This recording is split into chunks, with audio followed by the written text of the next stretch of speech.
High five. Welcome back, everybody. We appreciate you visiting us on the Sea of Spears Sunday. Welcome back to Westeros. We are ready in the westerest of the Westeros. We are chilling in Lannisport in the Westerlands right now, having a completely calm and sedate week as just a routine tourney is going on without any sort of politics or rivalries or unpleasantness No of complications. any stripe. And that is likely to continue today, no doubt. I'm having a great time. So it's no big deal. Everything's been going real smoothly. Haven't been fighting anybody of note or Well, catching yeah. the eye of anyone here in Lannisport. Oh, that's really not. We're keeping our heads down all the Yeah, way. just being super chill, super Oh. chill. Were we supposed to be doing that? Because I didn't get that memo, and I may have done something that got some attention.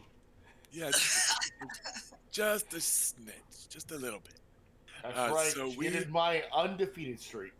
So we left off last week with Bela toppling a pair of would-be champions from the finals of this joust.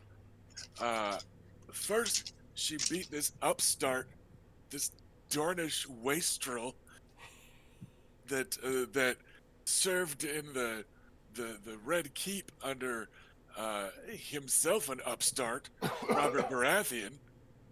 This no good cad named Sir Lucerys Nymaryen. First over the walls at Ironwood. I've heard that he spent inordinate amount of time at the brothels in King's Landing. Sometimes with his own family members. The cad. Wow. We do things differently in Dorne. Ugh. Valyrians. They're perverse as the Dornish. So she did take Luke out of the finals, and then she did the same to Ser Gregor Clegane. Who's that? That guy. Mountain that rides. That guy. Yes. So Bela is looking pretty dope right now. The Sand Spear is making a bit of a name for herself in yet another of the Seven Kingdoms. And we will see how that lasts tomorrow going into the melee, where I'm certain there will be no repercussions to the house having offended the Master of Lists and now personally insulted Ser Gregor Clegane. All will be fine. He has. To be fair, we also pissed off Lorch and a few other people. Yeah. Joffrey Lannister has managed to get revenge on Adam multiple times now. Second worst Joffrey, by the He way. should let that shit go. I'm just saying, Lannisters kind of have a reputation, and it comes to paying what they think are debts. Well, Nymaryens are not without their own reputations.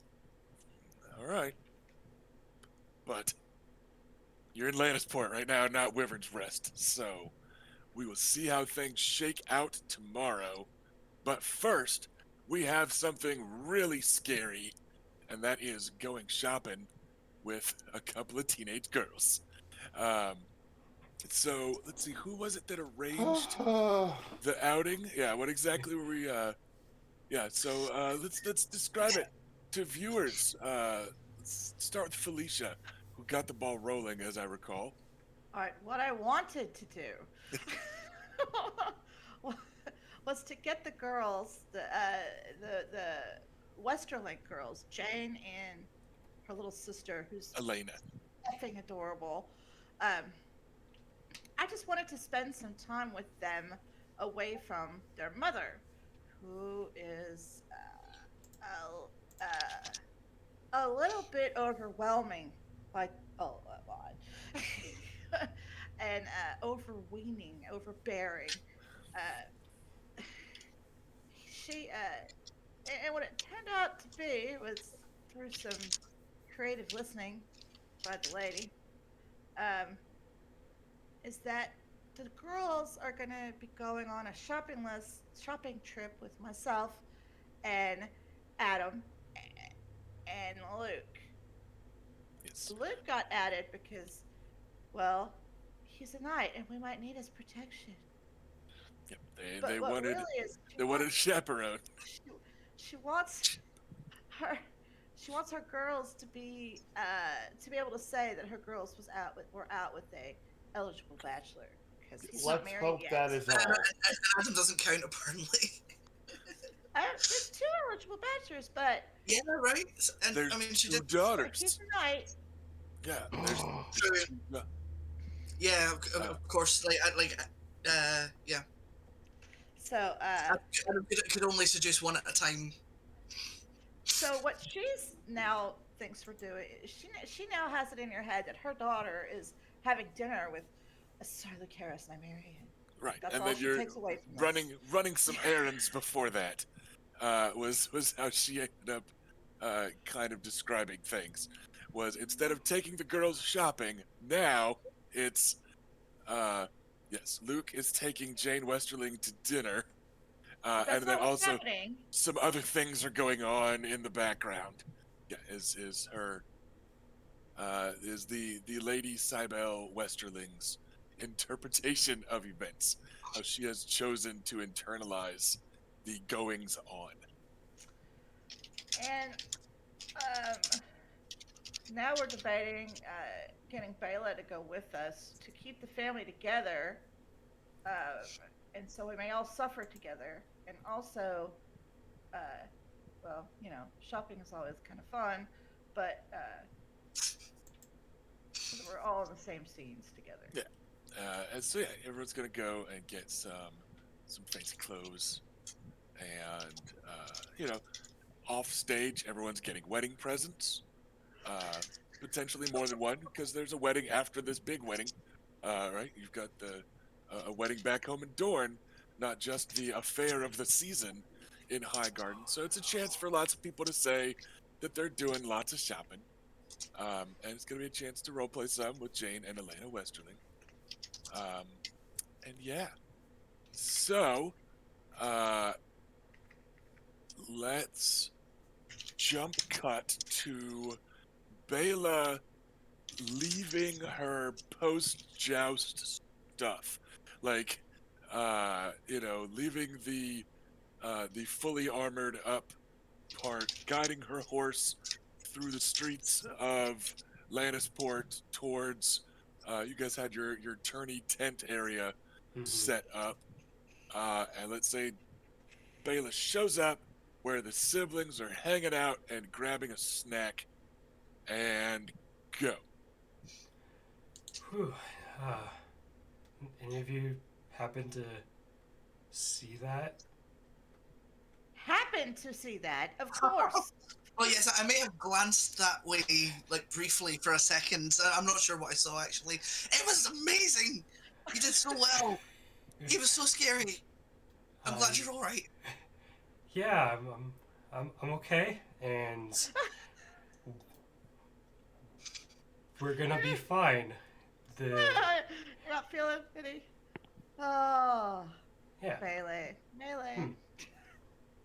So tomorrow is going to be a day. If things go less than ideal, just toss me in the wagon when we leave town, and I'll be okay by your wedding, sister. I'll be okay. Hopefully, but let's worry about tomorrow. Today, We we're have going some milk of the shopping. poppy, don't we? In case I'm Yes. unable to ride my horse out of here. No. I have a good silver on the fact that Ser Gregor will not even show his face tomorrow. Really? Do you have knowledge that pertains to? Well, Like Kevin Leonard. it's easy for you to place that bet. Oh, sister, don't you know I'm in exactly as much danger as you are? If anybody I attacks don't you, think I'll so. be at your side. It's like, I don't Well, I am, because I'm not going to let him do anything to you if I'm not in the way. Okay. Well, I'll be ready nonetheless, and try to stay away. But for now, we can celebrate. We can go back to the tavern. I can wash up, and then we can have Actually, a nice. our brother and sister has sold me off to slavers, I believe was what they said. That's Oh. what happens. Well, We've, good we're luck on going- your time out there in. We're going shopping with the Westerling girls so that I can pick their brains and see if they'd be a good fit for us. Is Luke? Is there room for a second on this And actually, wagon out of here? No, no, Yeah. no. He's the main kidnappee that I have kidnapped. Oh, you're the. as you can see, I I see. am helpless. I also am pretty certain they promised, or at least in the eyes of the mother, more than a shopping trip. That said, We're having dinner with them after the shopping trip. Yeah, As I'll be a quick. family. I could I'll use be- your help, Bela, because I want to pick something up for Lady Valeda, the woman I am to wed, and you have similar tastes. Maybe you could help me with that. Oh. You said Lady Valeda in a weird tone. Out loud. Where everybody can his betrothed. Oh, yes. I want to be quite clear, I did not promise anything that is actually a problem. Any inferences Lady Cybele made are entirely hers. That's the issue. Adam did not volunteer Luke to do anything Adam wouldn't do himself. There's nothing more than dinner at stake here. Comforting. Pleasant conversation. Also, I do need to pick up the jewelry I had commissioned. Oh, what did you get? I have some anklets for Lady Valeda. I'm sure she wants them. You know, if I survive this, You will. You'll be fine. We're all going to survive. Then we'll go to my wedding, and then we'll all have a wonderful time on High Garden. There will be excellent wine and lots of dancing and fun. yes, sister. Why isn't everyone having fun? I specifically requested it. I'm gonna go clean up, get the muck that my sister put Why me don't both of into. you clean up, and then we'll meet wherever we're supposed to meet. Here at the pavilion? Sure. That would be an appropriate meeting place. Very well. They are excited to spend some time with the famous Ser Lucaris, so let's look the part. I would not do anything other. Yes. No, of course. No, yeah, you don't need me to tell you. I wait until he's walking away. I'm like, please wear a shirt. A clean one. I don't think that's one of Lady Cybele's requirements.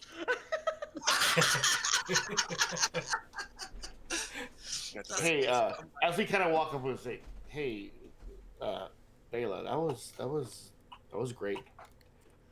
I didn't think he would fall off. That was.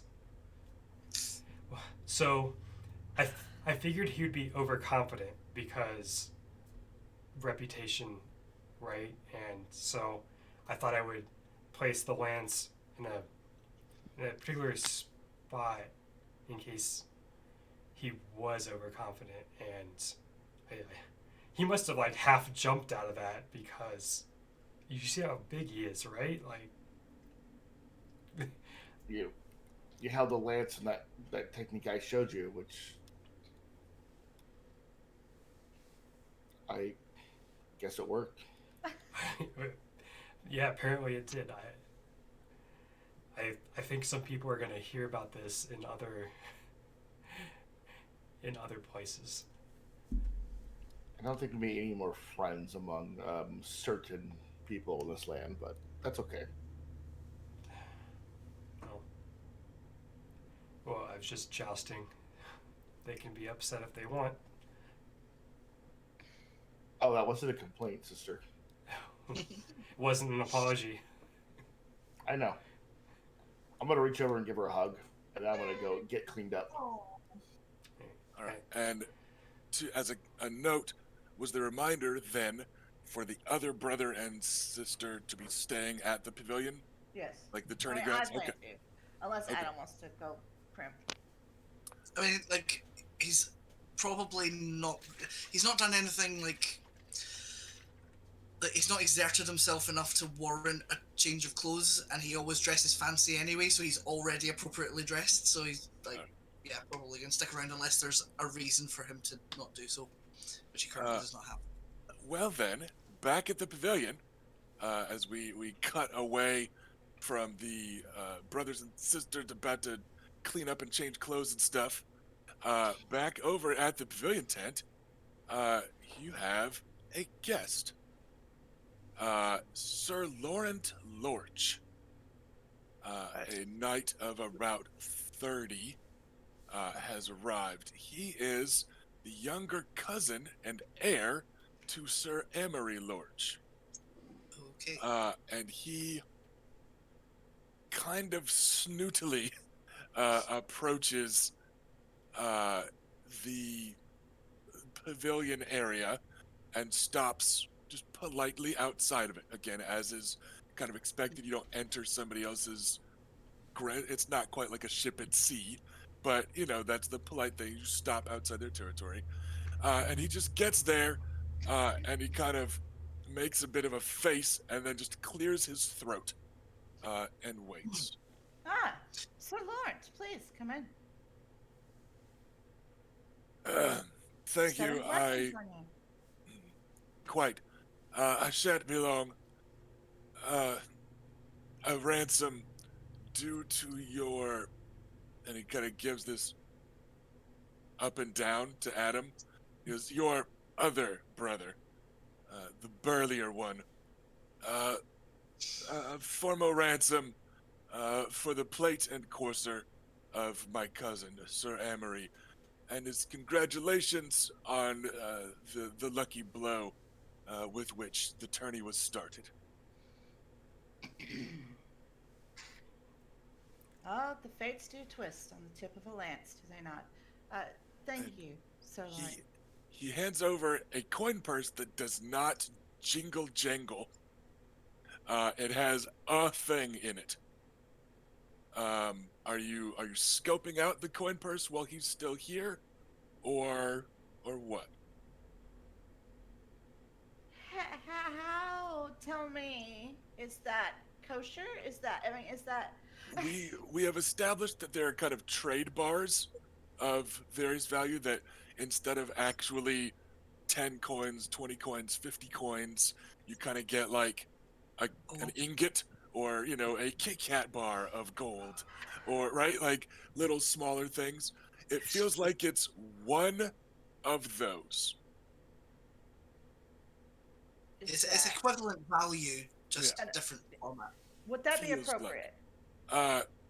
It honestly depends on exactly what kind of trade bar that is. It's hard to tell. It could be a silver one, it could be a gold one. There are a couple different sizes of them, and coins are minted irregular. The coins are standardized for the most part. Not as much as D&D where everything's 10 of this equals blah blah. But when it comes to these kind of trade bars, it's hard to say. It could be 5 of a certain coin, it could be 10, it could be worth 20. And since you're not a Westerland's house, you can't magically tell if that's silver or gold or copper in there. Because the Westerlanders they have sense gold, 5-foot radius. Okay, well, tell me, is there a Off the top of your head, going by the rectangular shape of this trade ingot, you suspect it is worth 10 gold dragons, which is 2,100 silver stags, which is a little over the price of half plate. Aren't they supposed to be ransoming back both steed and armor? They are. So the, Shorting you.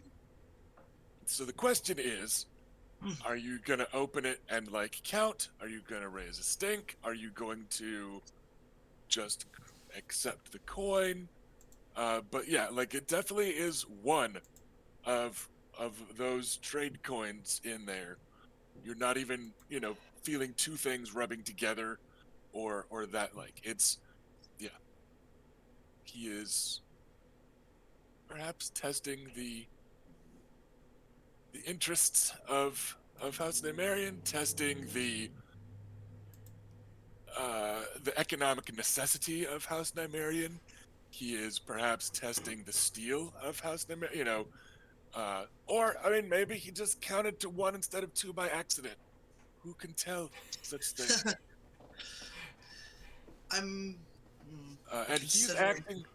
he is acting like it's completely fine. Like he handed over the coin purse, and is kind of politely waiting to be excused as is Okay, expected. So, yeah, because sir, I was going to ask if an empathy roll would like glean any more information, but if Yeah, that's he's basically what it is, then he's just looking a little impatient, type of like here you go, and now he's waiting for you to say, maybe something snarky back about the fight, maybe not, maybe who knows, but he's definitely put the ball in your court and has handed over this coin purse as though it has the expected heft and clank.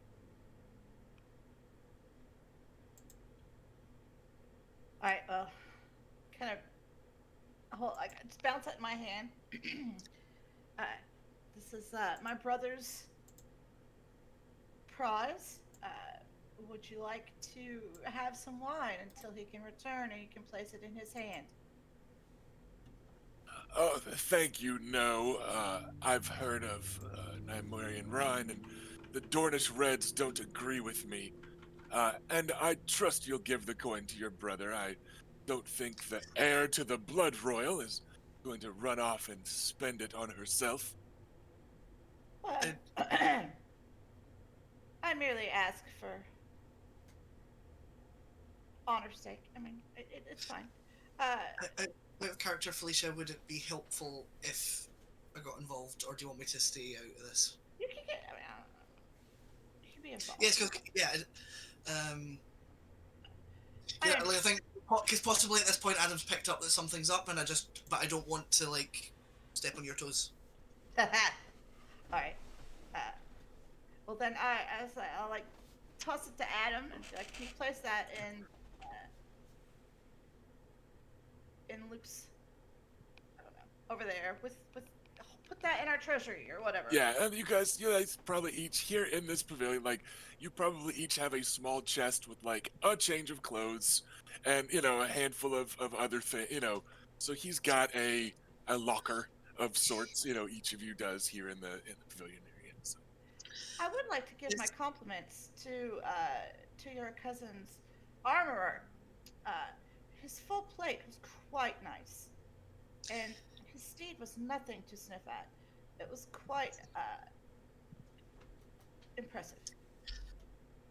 Indeed, Me being polite. yeah. And he just he goes, yes, a proper Westerland's mount is a strapping beast compared to your Dornish sand steeds. And our smithies are quite talented.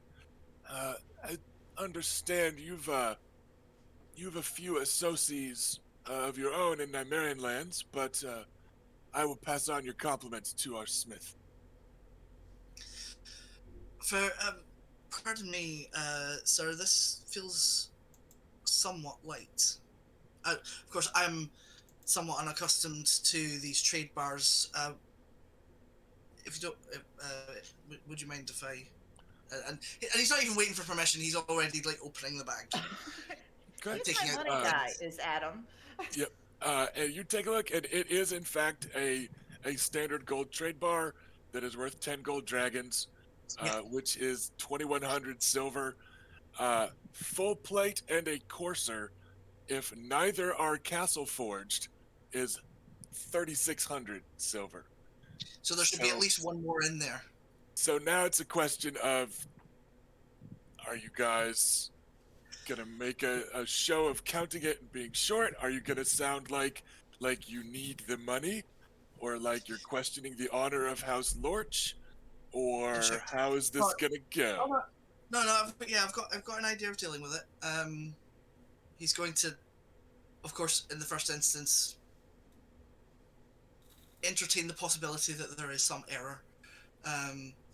So on opening it, looking in, if you forgive me, sir, the value of this trade bar does not match that of the full plate and courser. Now, did your cousin give Oh. you this? Because I fear there may have been some small error in the accounting. Oh, is the warden of the Stoneways children so? Oh, sorry, are his grandchildren so hungry for coin that they'll quibble over such matters? I suppose you do have a wedding or two to pay for. Very well. How much would you like? Sir, is Well, House Lorch in such dire straits that it must cheat in honorable discourse? If you cannot make the payment, that is perfectly okay. We are not so vulturous that we would pick the coppers from the bones of your house. Please, it's all right. But take Cheat, this. madam. It is perhaps good that your other brother is not here, nor your betrothed. Oh, though I suppose he's not a knight either. Very well. Oh, this fucker. Would you like to challenge me, sir? I have stood before the king, and I have dueled before the king for the honor of my house. And I would do so again if needed. Oh, thank you. No, Dornish cuisine is too spicy for my palate. I've no taste for your venoms. I will relay your concerns regarding the coin to my cousin, and our people will be in touch with your people on the morrow.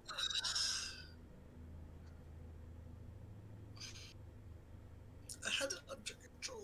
Fuck. No, at this point things are too far gone. I don't think Adam can actually salvage this now. Because he was about to like counter that rather kind of hostile statement, but then Raina said cheat, and that has just, I think that's thrown all the diplomacy out the window. So I don't think Adam can help now. Yeah. And he gives you a stony nod that is not a bow, and turns and leaves.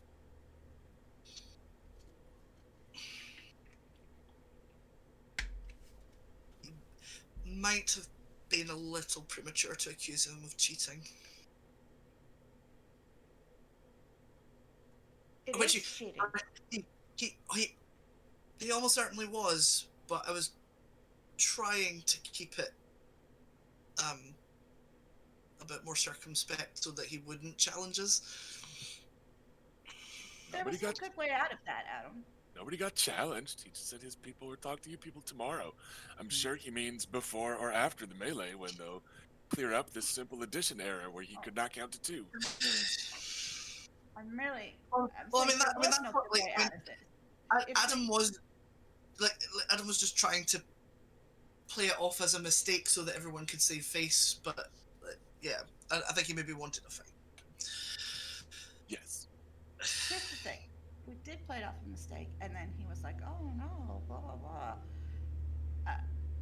No, that's And then fine. then he goes back and he talks about what fools we are, and how weak we are.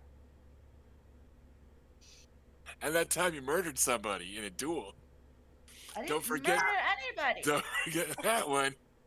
Only half. But well, what would you do? Should I? No, you did exactly right. Should I give this to Luke as is? Give it to Luke. I mean, well, when he gets here, we'll tell him exactly what happened.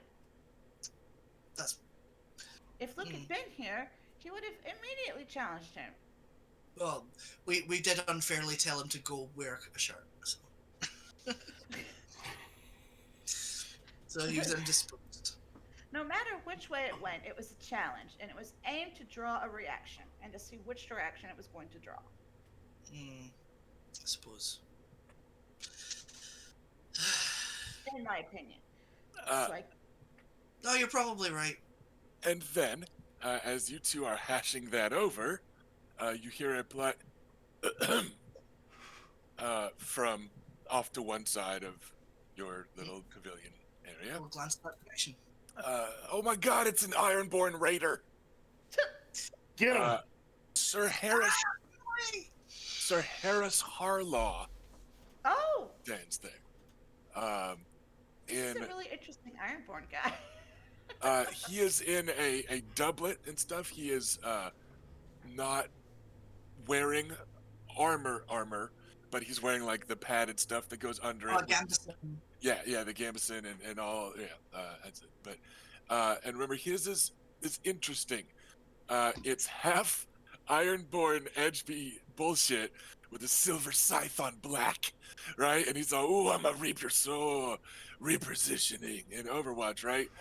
But then his personal sigil is quartered so that it is 2/4 silver scythe on black, and 2/4 of it is a fancy boy peacock on a cream background, which is of his Westerland's house. That is his house, Seret, is what his mother is from. So they are this blue and green peacock with its tail all spread on a nice cream-colored background. So yeah, it's half edgelord bullshit and half I'm a fancy peacock. Watch me prance. So he is. You want to play with me, cock? Ask me to dance. Oh, wow. Okay. So look, It's a Sorry, flirty, children. It's a flirty song that I just made up. that's very flirty. Thank you. You're welcome. So yeah, he's standing there. He looks faintly kind of self-deprecating, embarrassed a bit at like interrupting, but he's like, I arrived during an awkward conversation, but I'm going to clear my throat so they hear me instead of continuing to say things that maybe someone's supposed to take offense to for overhearing. And yeah, so he has made a big show and then just kind of standing and waiting. Ah.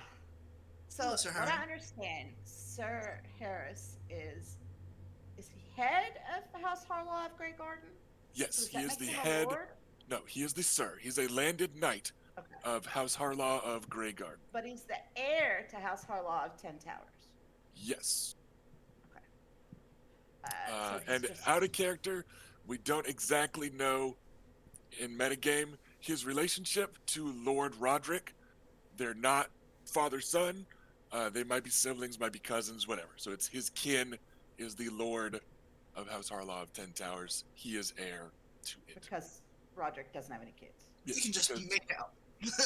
So like I said, we'll just go with kin if that happens to come up. But yeah, he does have the Valyrian steel sword Nightfall on his hip. He does have, despite not wearing armor today. I know you just talked about it, but I love his sigil. Sigil. I love Right? his It's seal. just it's like I so love so the- edgy the- and cool. bird. Half It's edge work. nice. That's glad. Yeah. Sir Harris, please come in. My apologies if I've arrived at a bad time. I could settle my debt later.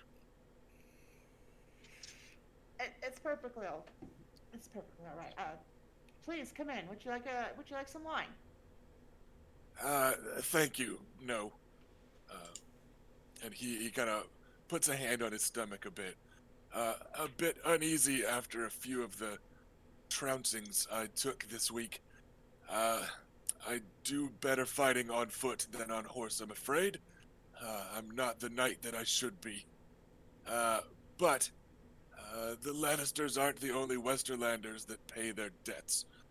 If you could convey some coin to your sister. I would be glad to do so for you. My apologies, I could not find a squire in your service to trouble with such matters, so I thought it best to visit myself rather than sending some lad.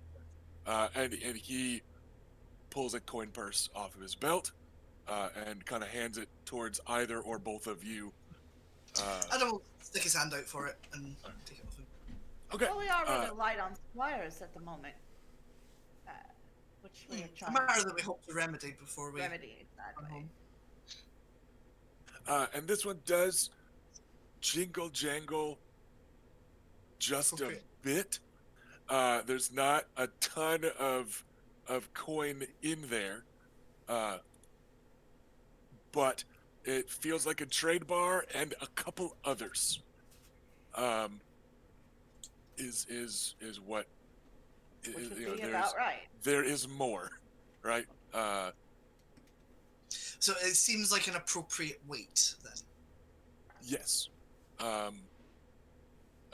yeah, it's a trade bar, and like just by hefting it and just moving it from hand to hand without making a big show of checking the payment and offering insult or whatever, it feels like a one like trade ingot and 3 other coins, which if they're all gold would be about right. Okay. Um, Thank you. Yeah, so he hands that over with no like fanfare.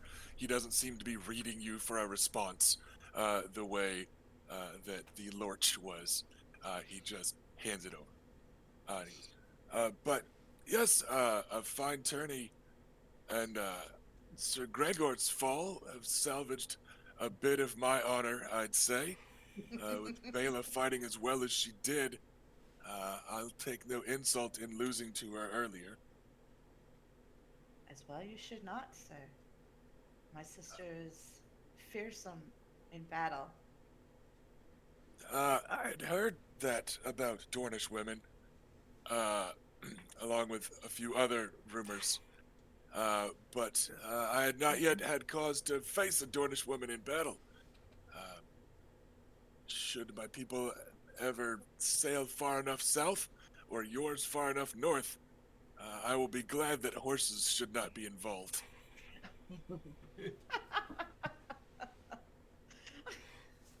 That's an impressive sword set. Thank you. Nightfall. Perhaps not as storied as some Valyrian blades, but well enough for me. Well, until now I had only been able to admire it from a distance, but it's very nice. He gives you a bit of an appraising look, and then he draws it, but like blade down with his offhand, like Right. making it clear it's not a threat. Pulls it out that way, and then he holds it carefully by the blade and offers it to you hilt first, with May I? the moonstone in the pommel catches the light, and he just gives you a nod. Yeah, I don't like will kind of hold and admire it and be suitably impressed. This It is is quite it's an exquisite blade, truly. Seized in battle by the Red Kraken back in his day, passed to my family for loyal service to the Iron Islands. Clearly well deserved, and I'll hand it back appropriately. And he takes it and carefully sheathes it, never wielding it at you guys or making any sort of threatening motion. May it serve you well in the melee. Here's hoping. I need to try and win some coin back, but we'll see. Getting to fight on my own 2 feet instead of on the back of some untrustworthy horse. I think I'll come out ahead yet. Though it does depend on who I find and who finds me. Of course. Well, all the best of luck then. Seven's blessings. And to you. And he does seem to say it and mean it. It is not a sarcastic Iron Islander, or the Iron Islander type. Yep. Yeah, it's really for Raina to dismiss him, so but I'm kind of. That was it. I mean, I figured the Alright. Seven's blessings was him. So, a few last pleasantries on his way out, and the tall and lean knight will make his way. Doesn't seem like anything I imagined Ironborn would be like. Me neither. It's not like It's a we've lot- met any, to my knowledge. Nope. We only No, I don't remember. we've only heard tales of them. Much neater and more proper than I'd been led to believe, anyway. They tend to call him the Knight. I think he's a standout amongst his family. It may be that he is not a typical example. But he does prefer, apparently, ships to horses, or at least his own feet to horses. That seems perfectly pleasant. And yeah, that'll do.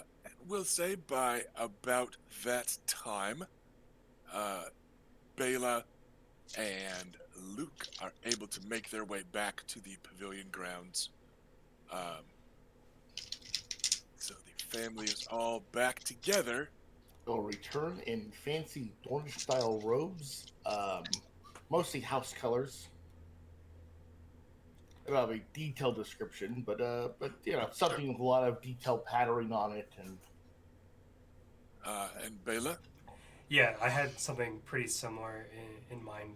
Flowy, robe-like kind of. oh, you guys clothes. showed up to the party wearing the same thing. It's Not the oh same. no,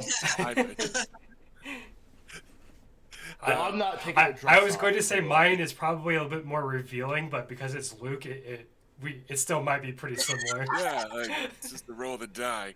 It's weirdly not for Dornish clothing because I got scolded. Oh, okay. Well then, mine is still. Yeah. It's been interesting trying to find what to wear here this week. But And luckily, the climate is pretty mild because you are right on the sea, so it's not as cold as it could be. So your Dornish wear isn't uncomfortable or anything. So that's nice. That's nice. So you guys just gonna keep the money? oh no. So Emery Lorch's cousin brought your ransom. Oh, Right. Just kind of. Oh, and where is it? sorry, I got distracted by the picture that Ash shared in our. Or what's that, Robert? It wasn't Robert, me. that you shared. You distractor. But at this point, Adam has it. Yes, it turned up light, and when that was politely broached, he made some rather snide comments, and things seemed like they were going to escalate, but he left. I lost my temper a bit. He's only He given you about. lives. He's He given lives. you. He must not have lost it that much. He's a coward. Anyway, you have about a third to a half of what you were supposed to get. I'll note this insult, but So for the record, for your economy, you have 2,100 silver from it. Okay. Which again should be 3,600 for the full plate and the courser. All right, so it's actually like it's a little over half. Yeah. my fate won't ever, one hopes, live or die in the Lorch's dime, but I will note this insult. Thank you both. I noted it, unfortunately, out loud. I didn't note it was steel. That's what I said. Yeah, it seemed like he was looking to get a reaction, and He got would have one. found one, and he would have got one that wasn't from some child either. Well, if you put on a shirt quicker, you could have been here. I'm sorry. I would have given Adam a look like, I'm not kidding, like just the normal fun reaction Luke has is evaporated. Well, he said that have a word with his cousin, so presumably they will either hope that you say nothing or will come back tomorrow. I bet he would like a word. As I told Adam, there was not going to be a good way to respond to that, so I chose the way that felt best at the moment. Rena chose violence. Slightly different than my sort of violence and Luke's, but nonetheless. It was such a great test. I encouraged him to challenge me if he felt that I had insulted him in some way. He wouldn't. I did not expect either of you to fight for me. I wouldn't have been fighting for you. I would have been fighting for me because I was so angry at that point. Melee's going to be so much fun with all these people who are unhappy with us, isn't it? Well, yeah, I have news for these melee assholes. I fight better than I ride. As our sister can attest to. God damn it, it's like a fucking truck. I guess I wouldn't say truck. It's not a thing we have, but Carriage, Hit like a dragon.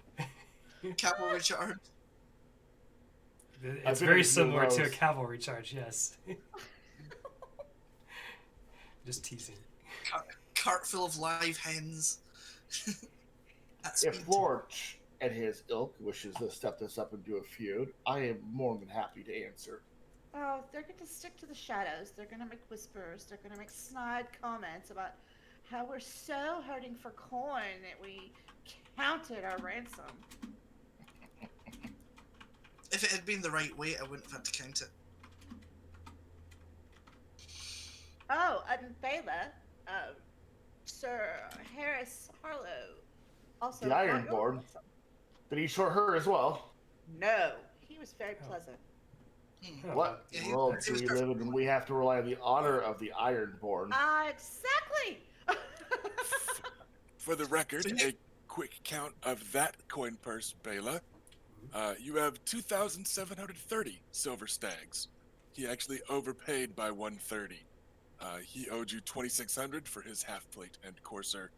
He gave you 1 trade bar and 3 gold coins, which is 2,730, and he rounded up a bit. Okay.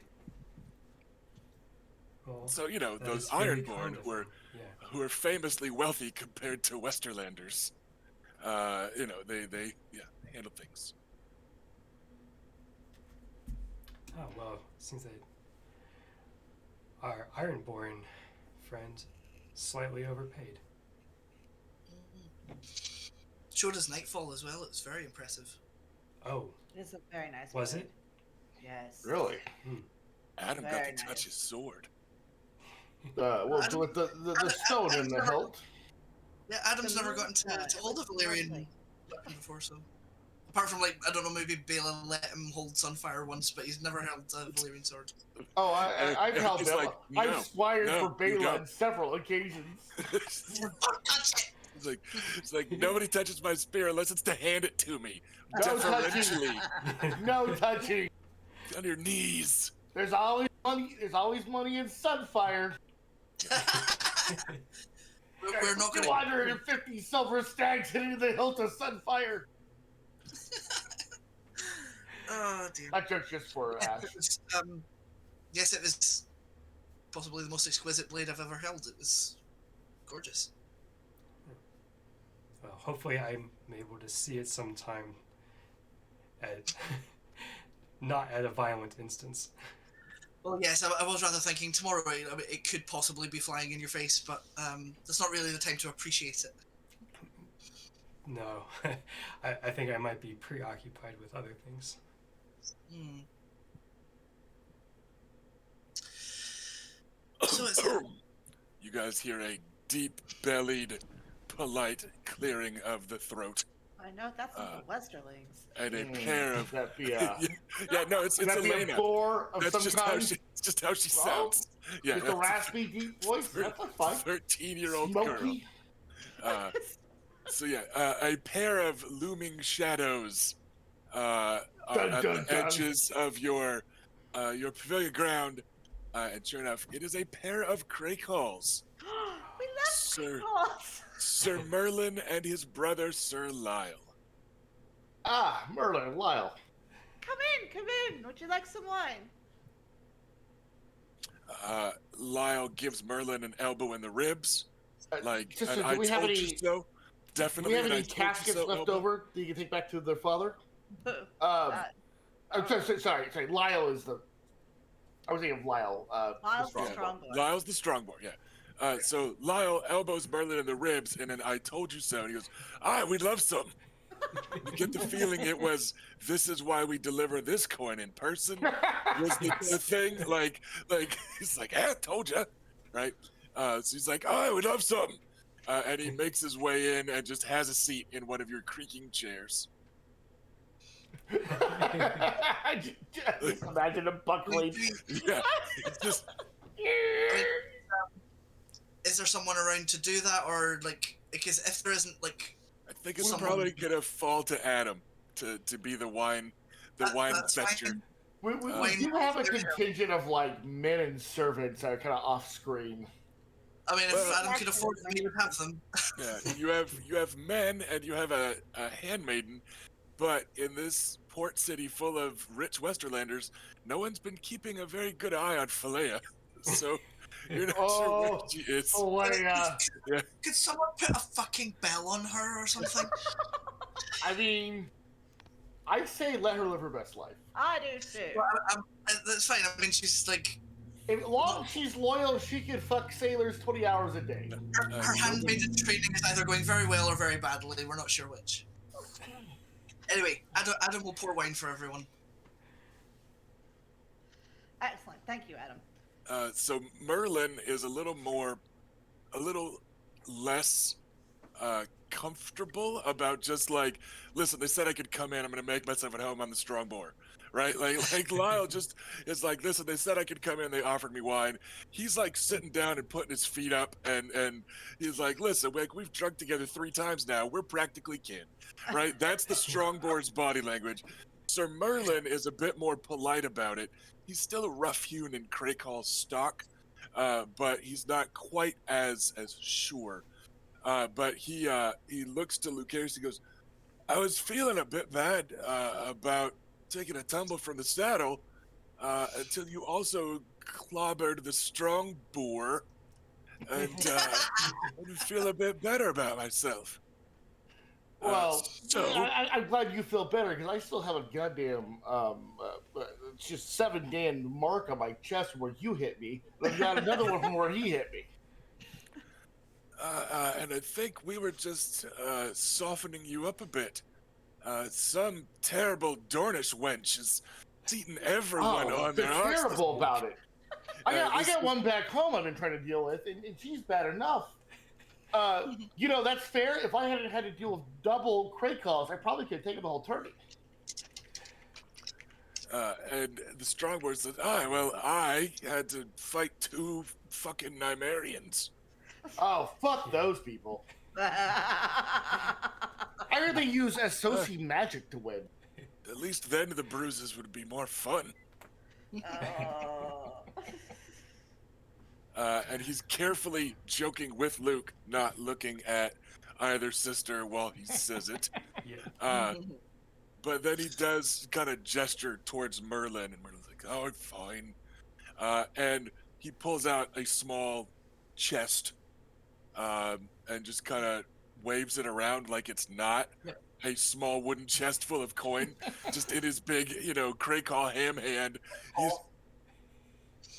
He goes, "Who? You haven't got a squire." I'm the closest thing to a squire that these 3 have. I'll take it. He hands it to you, and it is notably heavy. It is because it is 3 ransoms. 2 of them will go to Luke, 1 will go to Bela. But it's 10,800 silver stags worth of coin in there. A few of them, again, it's broken down into some of the the ingots and all that. But yes, you get your full value. So Luke, you've got 7,200 silver coming from them, and Bela, you've got 3,600. But yeah, Do they you- just gave it to you all in one thing. And Okay, do you want your box back? that much coin, what's a fucking box? And he just gives his head a rueful shake, and the strong boy's like, aye, we'll be looking to pick on some weak, wealthy cunts tomorrow. Make back our coin. Lest all the very good gold in the Westerlands travel to Dorne. Lyle, Strongboard, can I ask you something? Aye, but I'll answer you honest only based on how much wine I've had by the time you spit it out. And he Shit, get more finishes- wine then. And he finishes the glass that he started, like with that. All the stuff we have done, you and your brother here,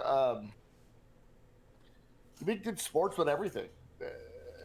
No malice, no hatred. Just a hell of a challenge. Strong blows. Why? Why what?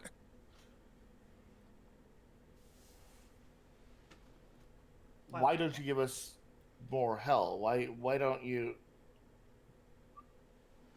Why are you What? so damned nice? Why would I? Why are you Dornish good people? Dornish never invaded the Westerlands. You got all tangled up in the Ponzi roses on your way.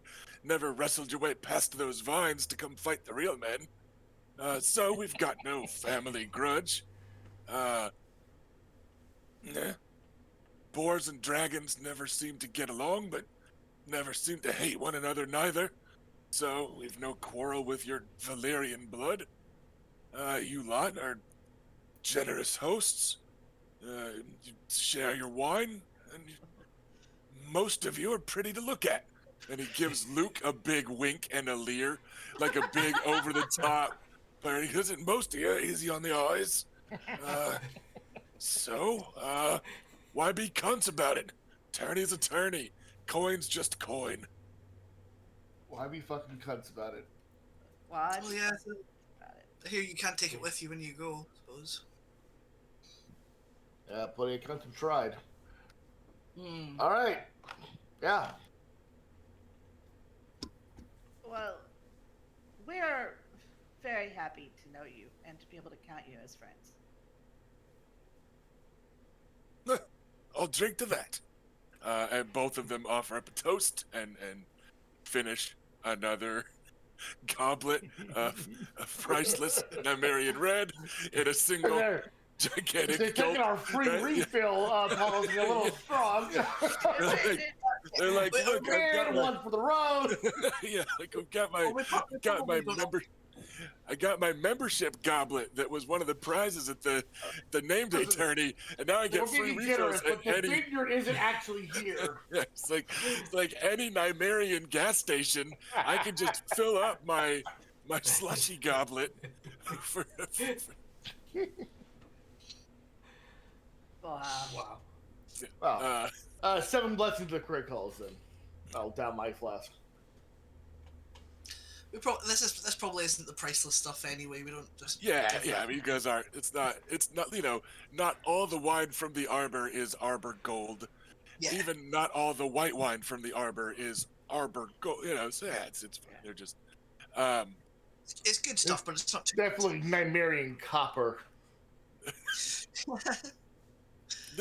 This is the weak stuff. We call it Stormlander blood. We're still workshopping the name, but that's what it was called. We're still workshopping. So after downing that goblet, the Krakal lets out an appreciative belch, and he goes, "Why? Is someone being cunty about it?" Someone always has to be. Someone's always a cunt, but the lorches, not that I did any different, showed up earlier with a very light sack of gold and some cunty words, I suppose we could say. Is that accurate? We're throwing that word around a lot right now. But Let's see. Yeah, I didn't think it'd be Lord Liddon. He's all right. Badgers are fine. The Braxes aren't the short nobody, and Seven Hells. Everybody knows the Lannister pays their fucking debts, so that's Sir Stafford wouldn't be the type either. Perfect. You sounded just like him. And then they're just thinking, he's like, yeah, I guess of the folk you beat, it would just be that Amory. He's used to being in the favor of Lord Tywin, I think. He's one that's a bit used to them skirts. Well, Just like a child standing behind his mother's skirts. oh, hiding that- behind this mother's skirt. That Yes, type yes, of. Yeah. that makes sense. I at least grew up with stories of him that are not particularly kind. Queen of the Ass was not unpleasurable. He just goes, the Tarbeck stuff. Bad business, that. Bad business. I Was Craycalls broke the gates, but my dad says we didn't do much after that. I was character, talking about the Tarbeck. out of character, their assumption is that you're talking about the Westerlands centric bad business, because that's what they have. So. that's fine. I was talking about the Tarbecks, but That also was. that fine. does bring up a point. None of us are innocent of shit. You do what you're sworn when you're sworn to. There's always going to be a time when you have to, whenever you swore, you have to put your foot down, right? But when? As a knight, there isn't, but... Oh no, that's a conversation that needs to be held over many more. Yes, sir. So you fight. My sister's probably right. We can get this conversation at a more secure location with much more wine. Never mind. The moment's passed. Oh, I'm trying to be talking over you. We all do. We talk over each other all the time. We're bad people. Discord is an imperfect medium. I was just going to say you find my brother in a philosophical mood. Right? It's not usually wanting to talk about that kind of thing, but anyway. Sir Lyle, you seem to really enjoy your time in Dorne. Was that an accurate estimation? I do my humble best to enjoy my time. And he gives his own philosophical shrug. He's big enough and privileged enough to just kind of have fun wherever he goes. Like, he's... Aye. He goes, but it was hot down there, and a bit sunnier than I like, but half the rumors about Dornish woman were true, and it was the good half, as far as I saw. And the wine was good. Those peppers were... those peppers was something, but never let it be said the strong boar backs down. Oh. For a non-Dornish person, you stuck in there. But the named attorney was a fine thing.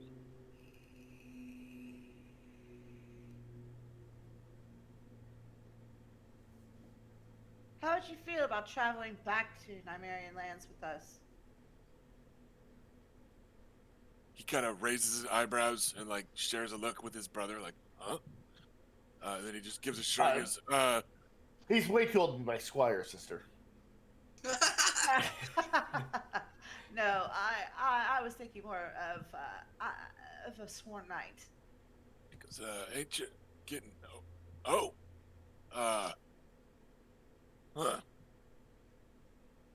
Well, I guess I should talk to my dad about that first, with him being my liege lord and such. But huh? I trust you. We'll just we'll see. Why don't you head it to High Garden first? Oh, of course. Something. Some small party there. And out of character, yes, Lyle Cracar is the second son. Merlin is the third and youngest, so neither of them are heir. Pull the Just chart goes, up, yeah. all right, well, let me think on it and see what Dad has to say, but it hasn't been much by way of Ironborn raiding of late or anything else much keeping me here, I suppose. Well, and he heaves himself to his feet and slaps his hands on his legs in that classic Midwestern ope, right? Like, oh, gotta go, right? And he does that. He goes, well, we've a few more ransoms to collect and pay and such, Well, but I'll talk to Dad about it tonight, and we'll see. We'll tell you tomorrow, perhaps the feast. You can sit on it. I mean, weren't they planning to go to High Garden, or were they not? I'm not sure that they got invited. Like they're not from the Reach. They're not. Yeah. Okay. Well, if he signs on, he's going. Mhm. And again, out of character, ransoms take place over the course of today and tomorrow. It's partially an excuse to socialize. It's partially, paying up. Often, it's knights that aren't going to be in the melee that'll settle up their accounts today. Right. But just as often, it's knights that are still planning the melee that are just like, well, let's get our coin taken care of before that, in case somebody dies in the melee. We want to make sure that they don't owe me money, or vice versa. And so it's a little bit of the ransom stuff happens today, some of it happens tomorrow, but it's a good reason to be walking the tourney grounds and drinking people's wine and stuff. So, and yeah, so he kind of pauses, and gives a sincere bow before leaving, but then they amble away. I'll give him a not a greeting. What's the opposite of a greeting? A farewell, I guess. I didn't mean to leave Merlin out. He's also welcome, but I don't want him. Yeah, I don't want him sworn to me. You kind I of just- did, though. I wouldn't mind having him I'll take him. Everyone gets a cray call. sworn to the house rather than me. And as the looming crake halls stride off in the distance, perhaps a little wobbly, after drinking about 3 big gulps. Oh, we're so low. And that's capital B, capital G, like a 7-Eleven big gulp, right, of wine. Oh, that's how I took it. Yes. They're heading off. They roll up with their double collectible Yeah. cup. Yes. But I this have is the why, Attorney Atlantis Sport collectible cup. I get free Yeah. refills. yeah, this is why you have your ransom money counted out ahead of time before visiting certain houses, is so that you're not gonna fuck up the count later on. And then, off on the other side of your pavilion, you hear a soft Okay, that's the Westerling girls. It is, and it also is not. It is the Westerling girls, but they are joined by Martin Lannister, who is standing, blushing just a bit with them between him. You suspect that they may have insisted on linking arms as they walked here, because he's moving just a bit as though he's finishing untangling himself, and now he doesn't know where to put his hands. And he's a 13-year-old boy that just walked through, or 14-year-old boy that just walked through the tourney grounds with a couple teenage girls on each side. But he clears his throat quietly, and then kind of tilts his chin up a bit, and says, "The ladies Jane and Elena Westerling." We'll stand to greet them and bow. I will approach young Martin and extend a hand to him. Yeah, introduce him. This is Martin Lannister, my brother, Sir Lucaris. You've already met Adam, my sister Bela. And he nods and shakes, not like quivers, but like shakes hands. He was trembling with fear. He nods and shakes to everyone. He goes, "Oh, hi, Lady Bela." And he turns and he's got like a little messenger bag, and he pulls it out and he pulls out a fancy box. The Crake Hall box is a fine little like curio box, right? But it's got just like a boar on the front, no painting, no enamel, no metal work on it. This is a fancy box. It is a shining red, like a rosewood. That's a pretty red one, right? I think. Yeah, So Rosewood is it's pretty. that, and it's like lacquered, so it's extra deep red. And then the little, it's got little baby feet on it. It's not. It's just a small like jewelry box, basically. But it's got like the little legs, just little ones. But those feet are capped in tiny little gold, Oh my god! little gold bits, and then the corners all are covered. Like a Foot Locker's corners are covered with like metal reinforcement.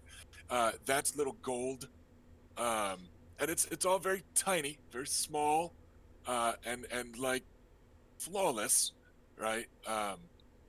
And then of course there is a golden Lannister lion like sigil on it, so it's a very deep red and then gold. And he holds this out towards you and gives a little bow. And he goes, a delivery on behalf of my uncle Stafford. He asked me carry it to you when he heard that, how did he put it? I was already carrying beautiful treasures this way, that I should also have a third that pales in comparison to them. This was not Sir Stafford talking. This is him making it up as he goes and making sure he's saying it loud enough that the girls are hearing it. Oh, You have- Awesome! Well, thank you very much. um, That is a smooth. I lean over to Adam like smooth. I will take he's it. a smoothie. and there's just a bit of rattle to it. As I double check my math. And yeah, it is 3 of those trade bars, totaling 6,300 silver, which would be the price of castle forged plate and most of a courser. So it looks like they rounded down just a hair to make the trade bar thing, but also thinking back to your first match, that could have been castle forged half plate, and maybe they rounded up to look good. Maybe it's just Lannisters rounding to the Listen. next trade bar. Like it's Poor people worry about rounding off. yes, like Lannisters just Trade bar. they like the symmetry of giving 3 trade bars or something, right? Like, so it's 6,300 silver. Yeah. Is the note, and a fancy Lannister box. Not Cersei, but a put 'em. Dead. So yeah, and then he hands it over with like another little bow. He goes, I believe I can tell my Sir uncle Martin. that his armor is his again. Of course. And I, Sir Lucaris. Yes, the mother must have blessed you with both patience and chastity to deliver 2 such lovely maidens to us. Thank you for your help. Just dark side towns can be dangerous places. He rests a hand on the dagger in his belt, like he was ready. He was gonna throw down. Yeah. Would And you he like to join blushes us on our just a little bit again. jaunt to wherever the girls are taking us this afternoon? I want to turn to the ladies and Lady Jaina, Lady Elena. I'm Sir Lucaris. It is a pleasure to escort you this evening. And you get fancy little curtsies from each of them. And young Martin gives a little shake of his head. He goes, "Alas, I'm afraid I have a few more ransoms to deliver and collect. Not sure why cousin Davin's got me running errands. I ain't his squire, but it is the honor of a squire to serve. So I've got to run about. Oh, the I heard from. All right, you lot know a squire what beat up Lancel and Tyrick. Uh, Oh and yes. I heard from Lancel about him. And Davin beat him, so I'm supposed to go collect the ransom from Sir Oris. Um, do you think I'll be okay? Yes, you'll Or be is he fine. he ain't he ain't mad? I do not suspect Sir Oris will be angry with you. No, No, he it's won't all be. very business for him. All right. Way Lancel told it, he was a proper devil. Why Lancel tells. Hmm, And out of And on character, the field, just as a he reminder, can be. Lancel is his big brother. right. So he's talking with the perspective of a little brother that got some version of that fight from his fancy big brother squiring for the, so who And on knows the field, exactly. Well, Thoros is a Right. formidable knight, but he is also a good and honourable man. He will not be cross with anyone. knighted by the king himself, Indeed. you have nothing to fear. All right. You lot, I, Hey, Adam, I can told this Sir kid Davin take, I knew where to find him, but if the Great Calls didn't drink all our wine, can this kid take you with him to Oris? I think we can arrange that. If the And Great Calls I mean, didn't go through it all. I wouldn't worry about finding him. He's really difficult to miss. I believe he's been Sorry, staying. I didn't mean to interrupt you there. I believe he's been staying at the inn that we have been staying in, and I name it. We've forgotten the name. Yeah, it's been a month or two. Because it gives an idea. All right, aye. Well then, thank you. And then he gives another little bow, and then he gives a bow specifically to Reyna, and then he gives a bow specifically to Bela, and then he gives a bow to each of the girls. So there's one bow for both of the brothers to split, and then literally everyone else in the scene gets their own. And yep, then he adjusts his little sling bag a little bit, his courier bag thing, and off he goes to run errands for his wealthy cousins and uncles and stuff. So that's Martin. He's Mhm. the young man I was wanting to come and squire for Sir Balin. Ladies, please have a seat. Wait. You get a small curtsy, and they sit down. And as you mentioned, Sir Balin, because you guys are kind of looking for it, you can notice that Elena is counting on her fingers. And you think she's going through her connection dance in her head. But she doesn't say anything, doesn't volunteer it. You can just kind of see her. Okay. Right? Like that type of little bit of a note taking. And they both lower themselves gracefully into chairs that the Craycalls heaved themselves down at as though they were taking them. Yeah, they just sit there, and then they kind of look around, and they're, I don't want to say marveling at the craftsmanship or whatever. They're not like little girls in New York City for the first time type of thing, but I'm just assuming that to an extent, the Dornish craftsmanship's a little different than the Westerland's craft. You have a little bit different type of campaign chair, right? It's just so you can tell that they're kind of looking at the small differences. They're not like all agape and gawking, but they are noticing. Ladies, might I offer you a little something to drink before we depart? Oh, yes, that would be lovely, says Jane, and Elena just bobs her head in agreement.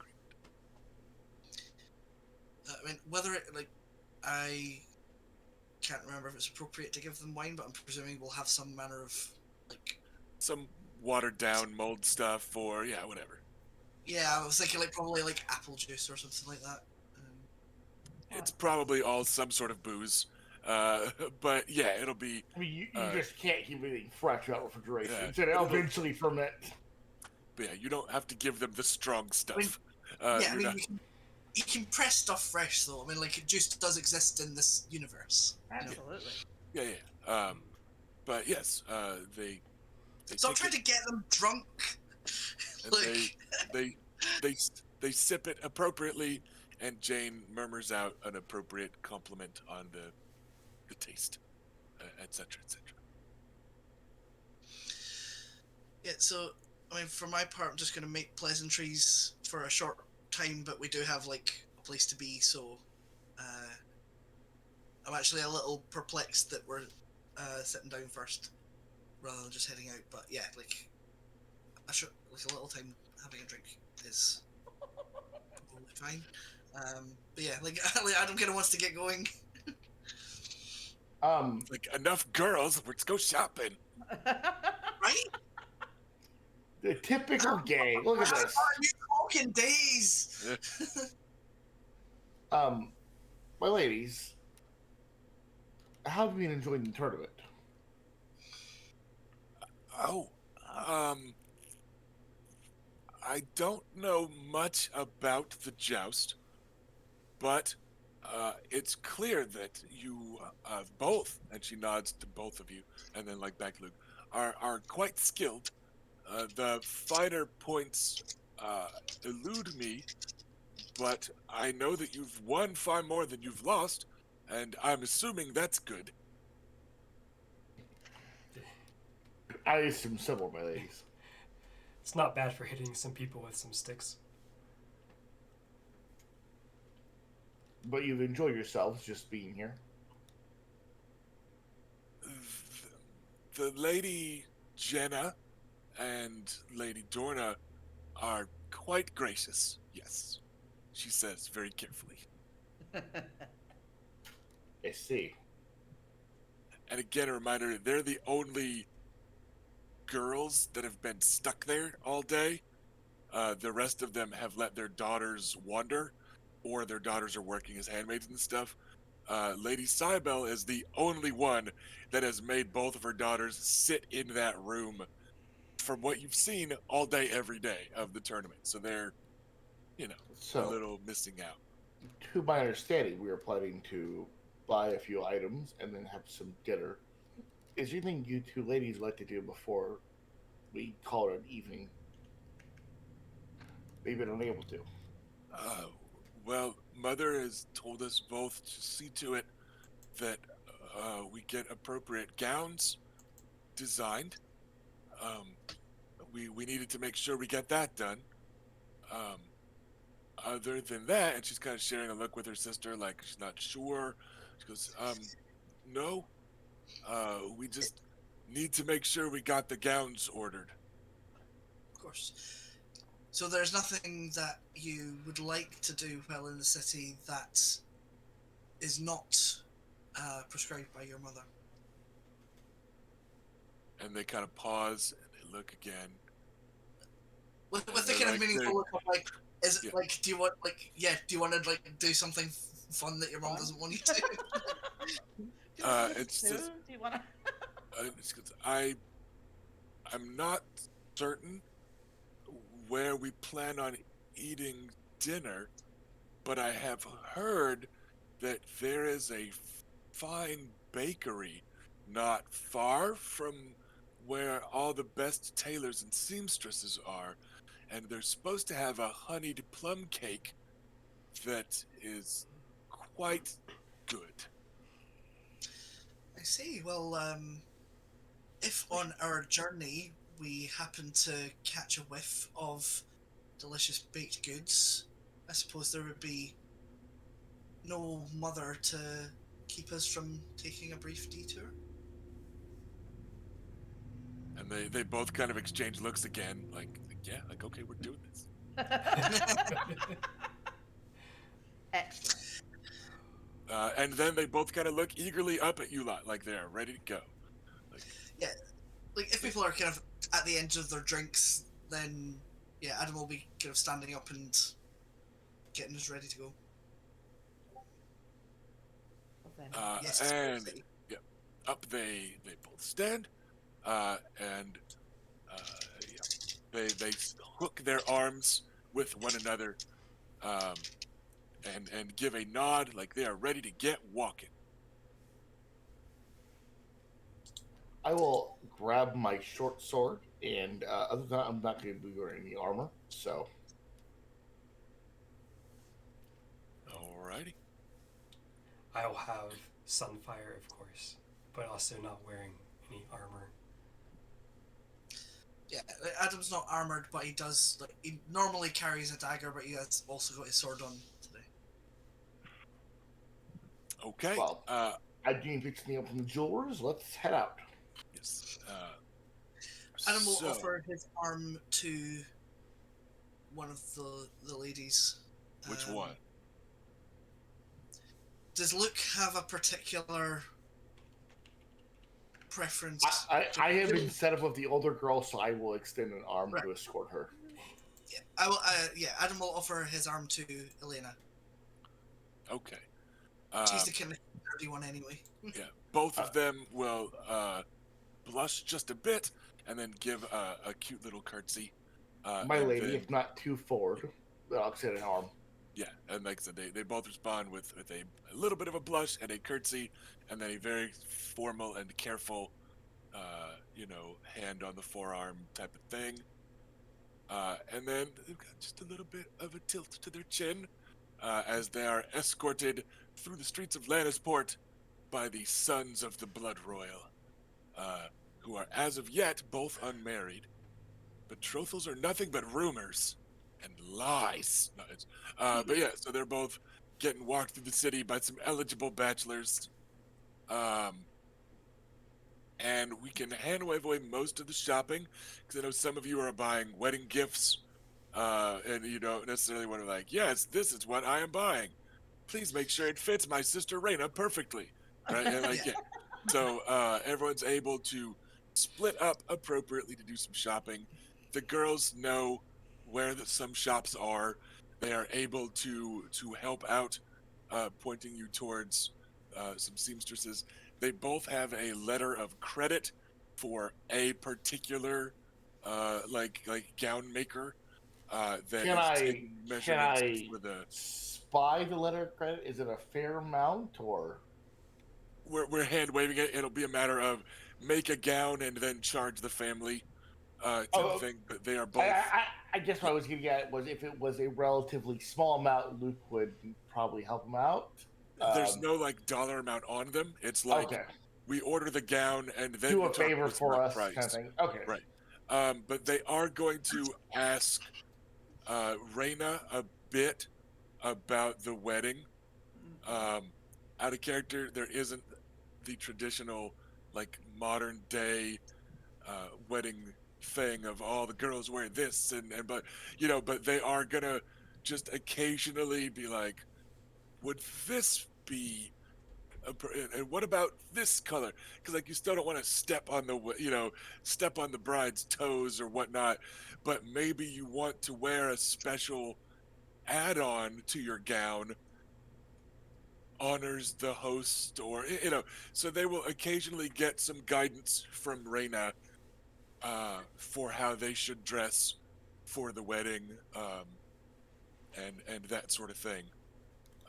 While we are shopping, I'm going to ask Bela for a little bit of help. because I would like to buy a dress for Lady Valena. I will tell Bela, but something that someone who's capable of stabbing me would like to wear and not hate. Like, I'm cool if it's super skimpy, but she just got a similar attitude, so it's gonna be like, help me make a decision here. Do you want her to wear this in public, or is that not a concern? It's a very delicately placed question. I didn't think about that.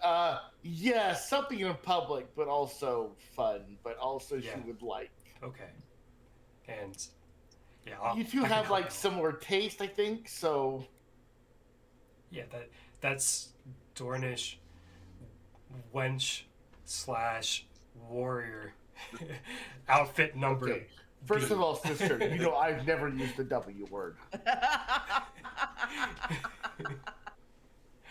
No, it's a pattern style. Don't worry about it, brother.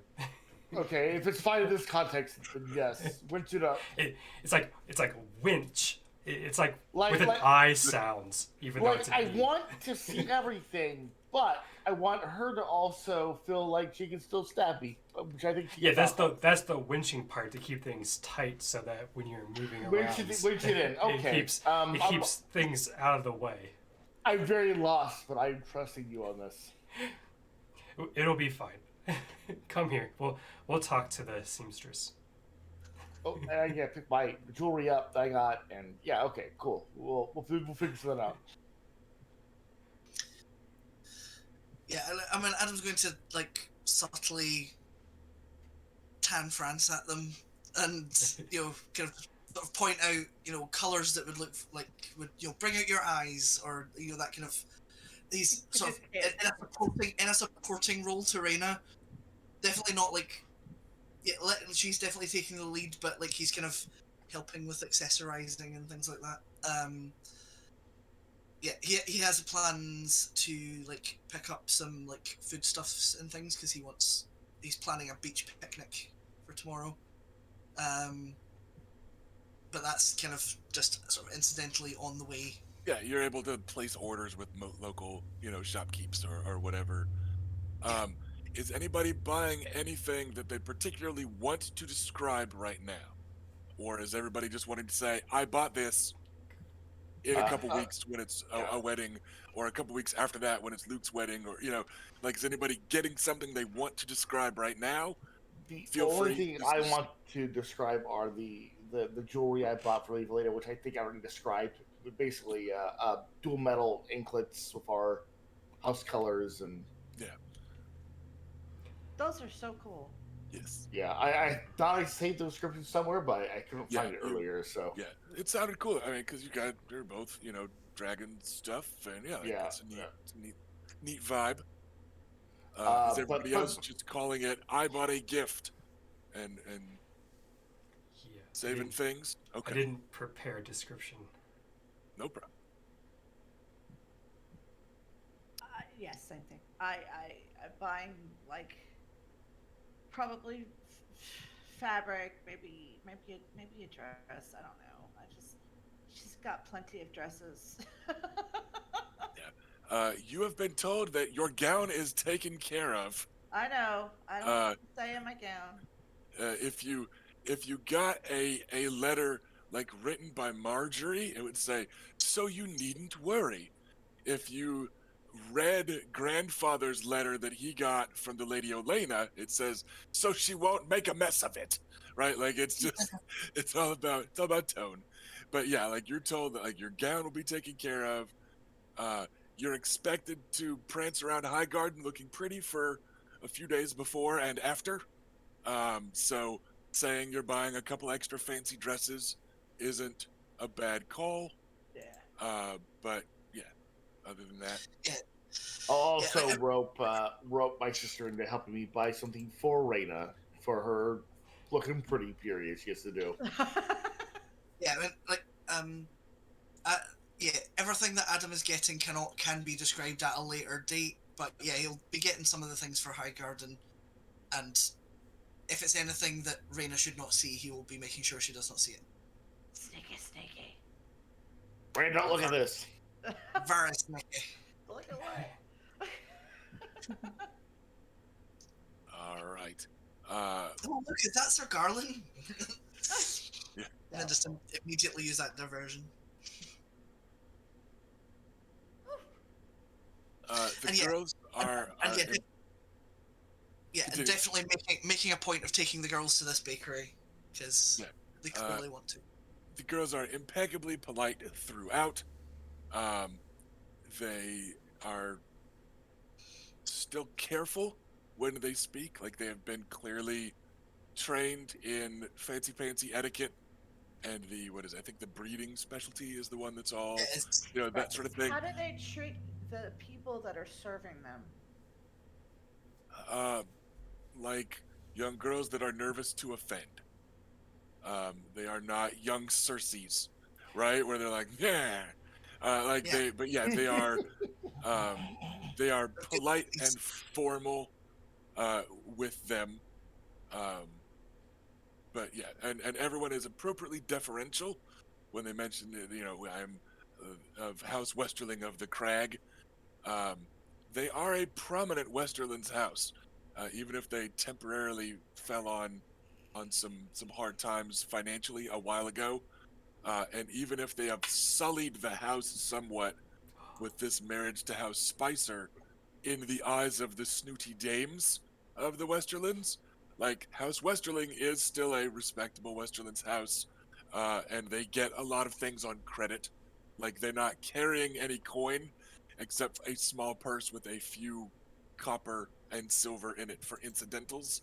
Um, you do see that Elena basically gives away that incidentals coin purse, like to the first homeless person you see, like the first Lannisport beggar. She's just like, here. Oh, you know what? Here, and just like gives them like almost all of it. She holds on to like a silver, um, and she's like, oh, just fine. Like in a very practiced, I might as well get this over with. I might as well all give it to one person. Like, just I know what's gonna happen to these coins. It might as well be the first one I see. Just here, right? And she just kind of dumps it out.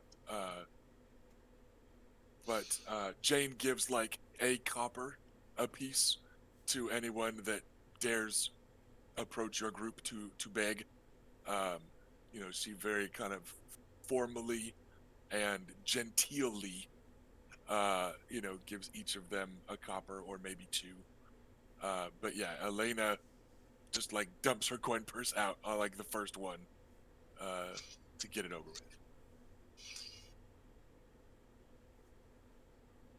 But yeah, with the people doing the measurings, they do get Jane is able to restrain herself. Elena lets out the occasional "oh" as she's getting measured or whatever. If someone brushes against something or tickles her a bit, like reaching up her side to measure, she's like ah. She lets out the occasional 13-year-old squeak, or yelp. But Jane is very careful, and composed, and because she's like middle-aged now, at 17, she's gotta show that she is old and mature. That sort of thing. Wow. Well, I was where gonna are we say having things this evening's meal? I had arranged to have it at our Yeah. in like a private room. Well, we can take what we've got from the bakery and Right. We take the Have cake that. back with us. take the The cake honey back. cake. Yes, Jane is nibbling on hers. Elena's Oh, well. hands are empty, and so is her mouth. It is gone. Oh, well. She Never like mind. put a 2 bite on a little. I'm picturing like a little tart that's like Yeah, half a plum per. So instead of like a jam, it's like sized around a yeah. plum, and you know, I think Yeah, that's it's kind of like a treacle tart kind of thing with Yeah. Please excuse me for a few moments. I'm gonna get a little bit more from the baker. But yeah, like you guys step outside and Jane's like dainty nibble, and Elena's like, Yeah.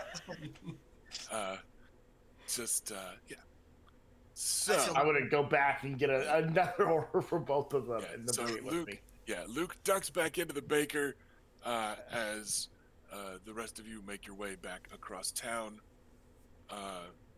towards the tavern that we forget the name of every week, and I keep meaning to go look up, but we don't. But everybody knows what it's called, so it's fine. I hear it has many names. They're all valid. Everybody knows the tavern. So the tavern it is. And yeah, as you get there, Oris is sitting out front, scrubbing at his armor a bit and just, oiling it up and keeping it ready and stuff like that. And he just kind of looks up and like sees you guys walking in with a pair of young girls, and then he just looks away. Like, if I don't make eye contact, I don't have to talk to anybody. Right? You can see him glance up and like he's maybe gonna grunt a hello, but then he sees the Westerling girls and he just goes back to his work instead of wanting to draw attention. As we're going by, we'll be like, "Hello, Sir Oris," and keep walking. And he takes a second to decide. He goes, "Evening, ladies, lords, sir." Did young Martin find you? Oh, some little blonde Lannister. Aye. That'll be the one. Good. Paid him in full. And he gestures. He'd already done his math, and is coming out ahead on the trip. He was a And bit then nervous. He did. I think I met his brother once, At the Squire's tourney in King's Landing. and he grins through his beard and goes, briefly. Weren't a long conversation, as I recall. I don't recall there being any conversation. Oris, we'll get the melee tomorrow. I gotta make up a bit of the lost ransom and such. I'll see you there. Good luck. Hope not. And he nods to Luke and Bailey. Goes, "You two are looking to be popular." Among some. Yeah. I might hang around you for a little bit in the beginning. You'll have to find me first. You're difficult to miss. Well, you've got a few, and he kind of shoots a glance towards the Westerling girls. Goes, few Westerlands knights that I think are looking to converse on the morrow. On the field. Yeah, with no swords. doubt. Then we shall talk with them. Sharp words will be exchanged, perhaps. I just pat him on the shoulder and I'm like, "That's the same kind of conversation you had with young Lannister back in the King's Squire's tourney." But Henry Lorch is a bit in his cups and been talking, and Clegane weren't in his cups and was doing some talking. And what word are they saying? I will take the girls. And he looks at the girls again. It's just, I will be he's just, Ladies, we'll be with you in a moment. Conversation. Join us when you're ready, and then we'll go on it. he just gives you impolite ones. Most of the folk are fine, even with losing to a woman, not just the Dornishman. But yeah, the Plums are all right, and you met the Craycalls, they're fine. And that Lord Lewis, he's all right. But yeah, Lorch is bragging on Gregor's behalf, and Gregor's making a few promises to folk. sorry, where are my manners? My ladies, this is Sir Oris Waters, the No, orcs. we left. Oh. I carried them forward. Oh, Sorry. Yeah. Before the conversation turned to too serious stuff. Oh, okay, I I missed that. saw where it was going, and I'm like, I'll take the girls on inside and say, please join us Alright. when you are ready. Okay. Who was saying? So yeah, Oh, it's all right. right. Oh, I would probably, like, since of... Yeah, okay, never mind. Oh, Yeah, it's okay. It's okay. But yeah, so Oris just sounds kind of matter of fact, kind of apologetic for being like the bearer of bad news, Oh, kind of I'm not sure what I'm gonna do with this information just yet. It kind of depends on how tomorrow goes. Because part of me is, as a hedge knight, he's got to get as many heads as he can, right? Like he wants to collect some bounties, but at the same time, he knows that if he sees Gregor Clegane coming after one of you, he's not going to be able to make himself not try and help. But like he's a family man. He's got a baby to feed back home. So he's at the point where you can tell. As we all know. Yeah, I mean Willie Will, he's a growing boy. He's teething, and he's. But yeah, so Oris is just kind of Ash's face just there. He did not like it. yeah. What? Yeah. someone do that to me, man. Like it has been like a year. Oh God. Yeah. But yeah, Oris, you can tell the rocks are still tumbling. Like he is still putting this all together and trying to make up his mind what he is going to certainly do on the morrow and to whom. But yeah, so it sounds like Amory Lorch is getting drunk and talking shit. And he's also talking shit like Ser Gregor and I, right? Like you can imagine it's that sort, right?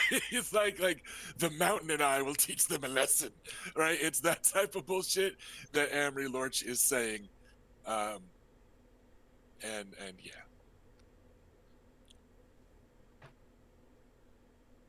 So then Oris just kind of gives a shrug. He goes, so it'll be an eventful melee, I think. I think so.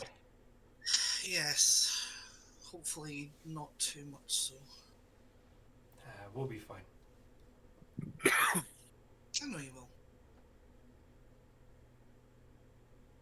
It doesn't mean that I'm going to be sitting there with my heart in my mouth the entire time. I will give him a polite nod. Lord can run his mouth, but we have some women to entertain, so. You lot the fancy dinner Innkeep's been complaining about all afternoon? I think so. It seems so, yes. Do you be interested in joining us? Tyrion owes me a few silver. I think I'll just call that a win and stay out here. Fair enough. Innkeep run him off. I told him it was because of you lot. He said someone was talking, the innkeep said someone wanted a fancy dinner, and who else is it gonna be that's staying here this week? I suppose. Well, I'll make sure that Innkeep feels appreciated. You lot have fun with it. it's like, enjoy. That would be nice Yep. for us. And good luck tomorrow if I don't see you before. Indeed. Good luck tomorrow to you lot, all day long.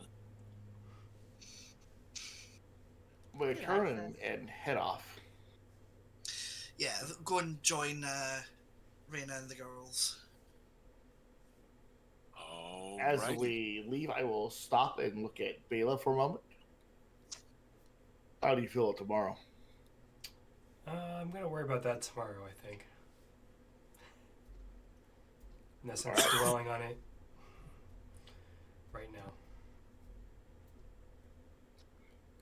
Yeah, let's try to have some fun.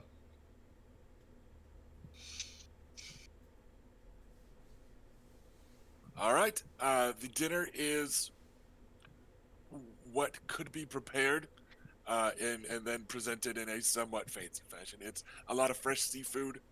Um, it's some like a seafood chowder with potato and thick heavy cream, topped with some like chives and stuff. It's not it's not a fancy proper feast. It is a dinner at Red Lobster, right? Like it's not super fancy sit down restaurant, but it's like comfortable chain, not fast food Right. for All right, this. Right. that helps understand because we don't have Red Lobster over here, so I had to be like, right, what's like, But yeah, what is it's it? For? it Yeah, is it's I get not what you're saying. not the fast food quality that you've been having most of the week. It is sit down restaurant, um, But where yeah, like a decent chain restaurant rather than type of actual. place lower middle class people think is fancy for prom night. I will Right? set We'll get that exact tier. the extra dessert I got from the baker. I will set on the table, and I'll look at both the girls and say, "For after dinner." I get a Uh, little sly smile. And to which you get a response from Elena, and she goes, "Which of us is that for?" And then she just and then she just goes with her knife, like keeping completely deadpan, just grabbing her knife. She's my favorite. It was to split. Oh, of course. And she looks very prim and fancy, and lowers the knife. You're And disappointed. and she He was keeps prepared to fight over it. she keeps like a straight face for about 2 seconds, and then she goes, "Ow!" And you can tell that Jane just kicked her under the table. And then Jane leans over and she's like, "You'll be too fat for that gown if you eat all of it." And then and then they start in to bicker for about 5 seconds before they notice any eyes on them, and then they both stop.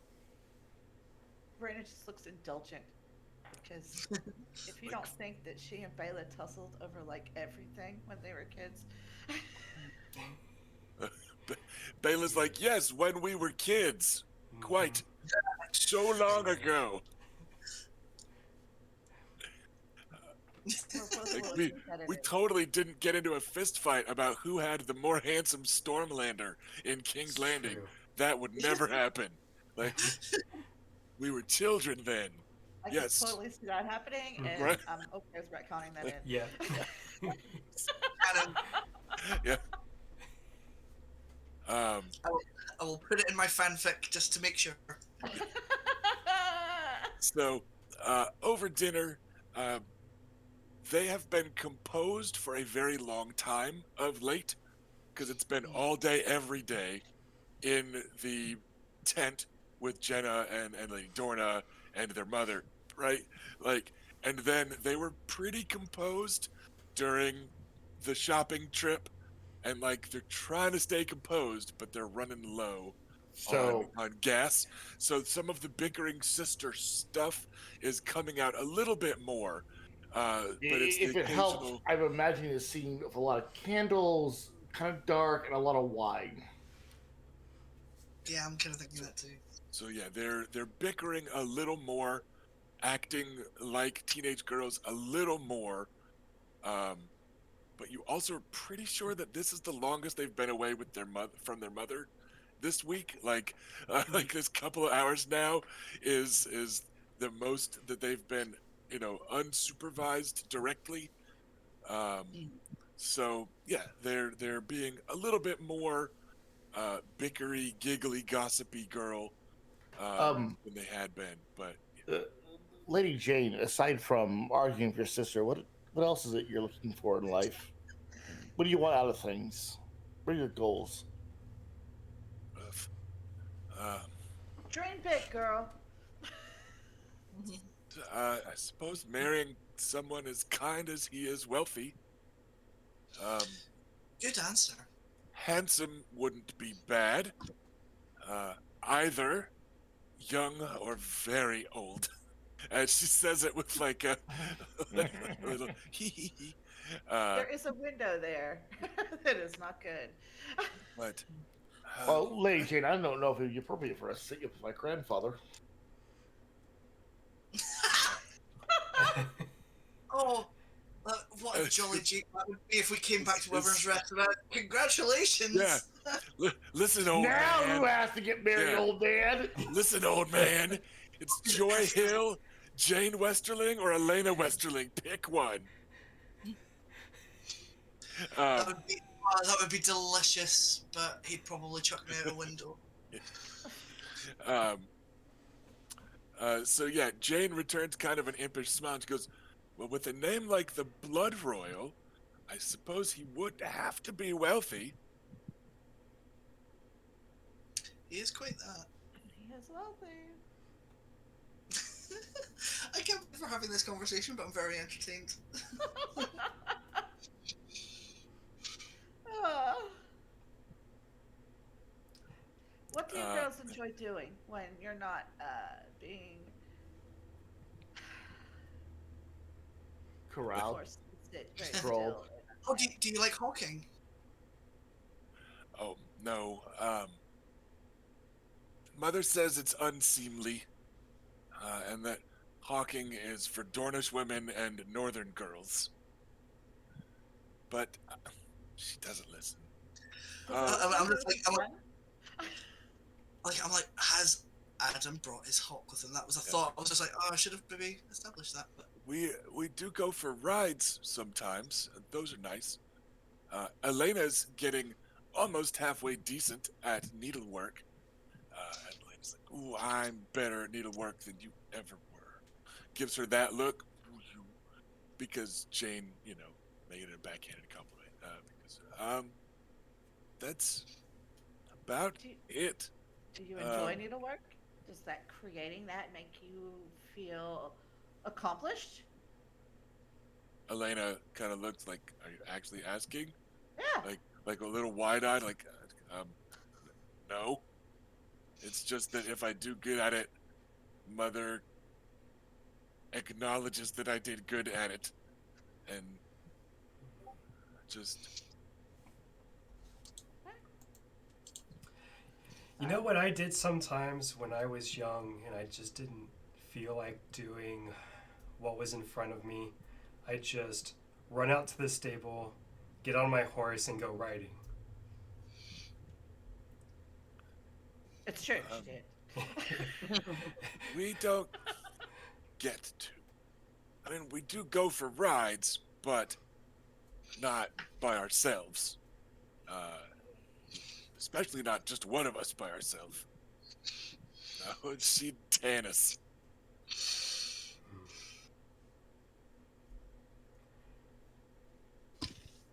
Are you interested in coming to Dorne and serving there with us at Wyvern's Rest? Does it sound like something interesting that you would want to do?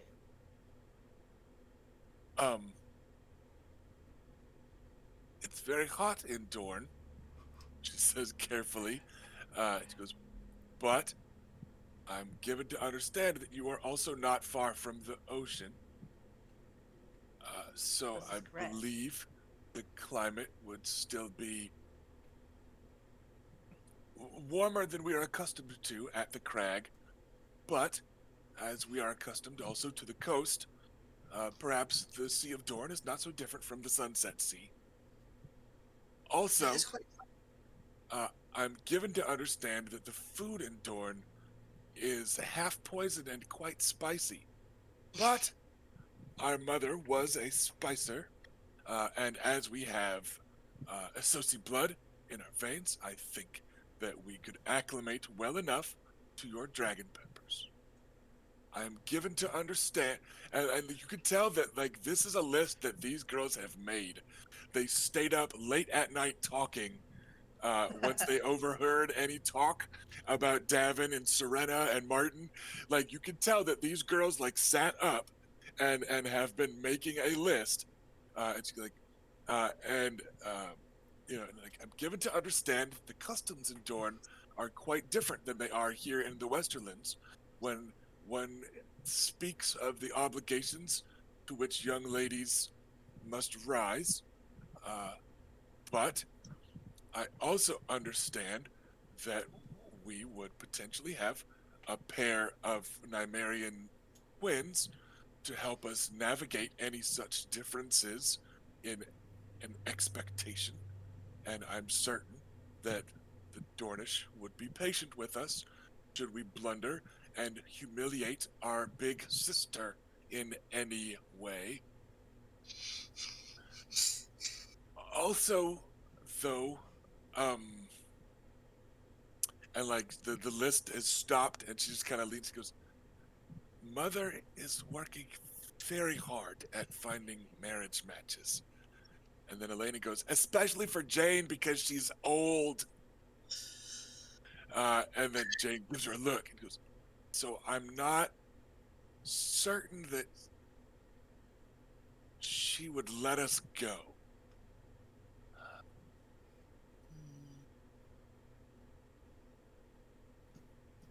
What if she would? Your mom's kind of a cunt, isn't she? Oh no! Don't say that. To your room right now. I will do no Karis. such thing. The With all girls, due respect, of course. No respect. the girls get very careful and closed off. And they get very formal and neutral masks. Look, that was extremely inappropriate. I understand. Your mother has worked very hard to improve the station of your house and you girls, and she cares very much about that.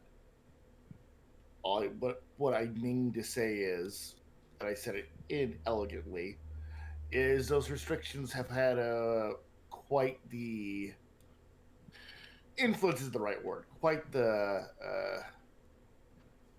they have informed your lives to a ridiculous degree. That's not always fun or pleasant, and I think that's put a lot of pressure on you two girls. It is not a noble woman's place to seek fun and pleasantries. We are obliged to serve our house every bit as much as a knight in the saddle. We just wield different weapons and wear different armor. Our duty is to House Westerly, and Mother teaches us of that as a master at arms would teach soldiers. And you've had to live in certain ways because of that. I actually do understand. We all have duties to our houses, and they can take us away from the things we actually want. Well, I mean, I did not mean to insult your lady mother. I simply meant to emphasize how frustrating the situation can be from your point of view.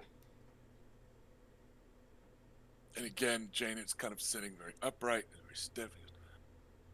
You will not have insulted my mother, as she will not hear of what was said while perhaps you were more deeply in your cups than is becoming a knight, sir. But you Yes. did insult us. And she kind of looks a little away and in the direction of the table instead of Luke, right? Like she's just trying to, politely. Adam That is fair, my lady. Adam wants to apologise on his behalf, but he's waiting to see if Luke's going to apologise himself. I do apologize for the offense. It was not my intention. I spoke more plainly than I intended, and my words were inaccurate. I meant to emphasize with the frustration you may feel, but my words were poorly chosen, my lady. I do apologize for that. She gives a very stiff and formal nod of acknowledgement. Yes, I fucked it up. I'm going to have a big drink of wine. I'm going to get into those cups now. Yeah. Well, we're all different. Uh, sometimes the ladies' weapons are very different from those that are found on actual battlefields. And the ladies of Westeros frequently find their battlefields in drawing rooms and at Solars. solars, yes. It is something that I've had to. I struggle with it because I'm much more. I wish I could be more like Bela.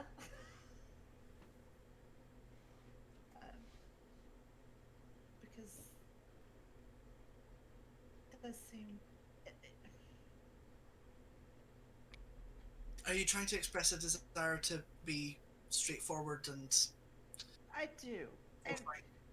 sometimes I feel like when we're involved in matters of protocol and such, that You aren't given the freedom to fuck up like I can.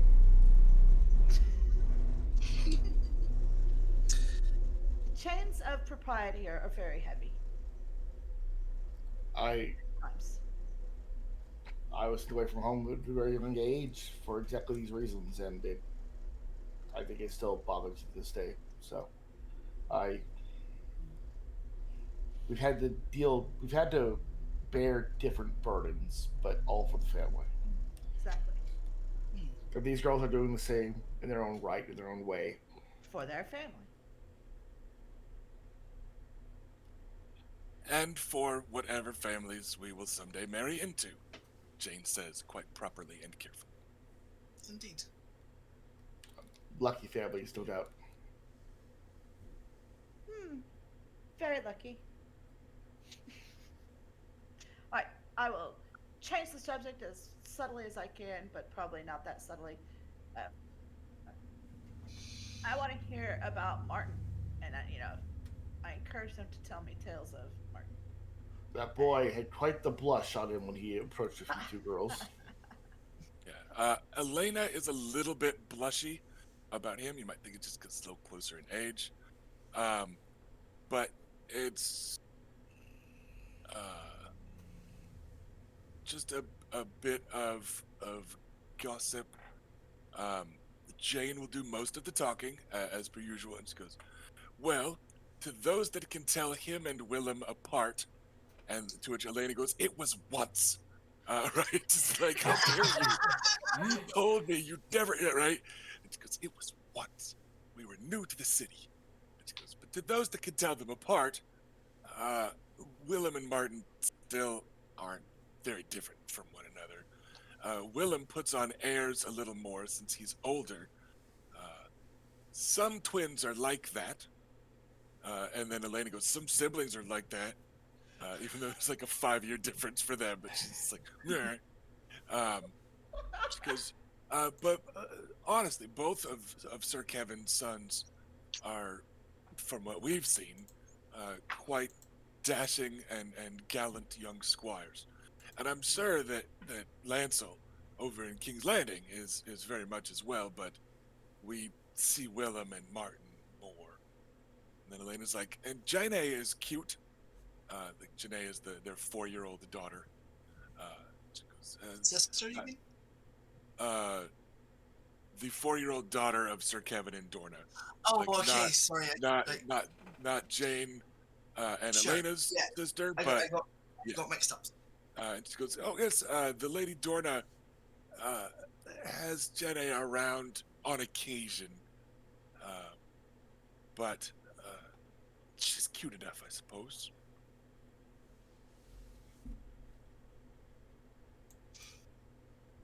Do you So- like children? Right, that's definitely not the. I was about to ask something like that. Sorry, I didn't mean to. Jane No, you're gives a right. shrug. She goes, well, I suppose most children are cute enough. And Elena goes, once they're old enough, they don't smell bad. Well, I mean, that's why they have to look cute, so that their parents are not tempted to or give them to the wild beasts.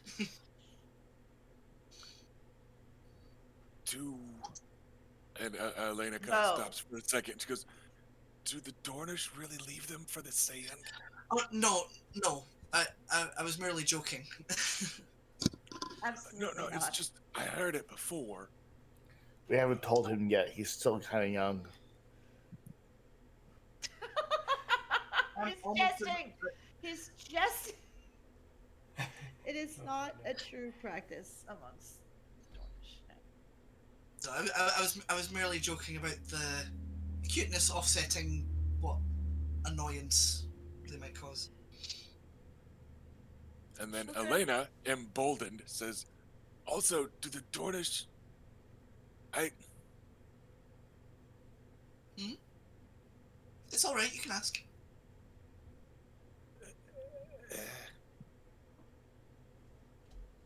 should we be worried about eating with you?" Oh, the Oh poison. no, not at all.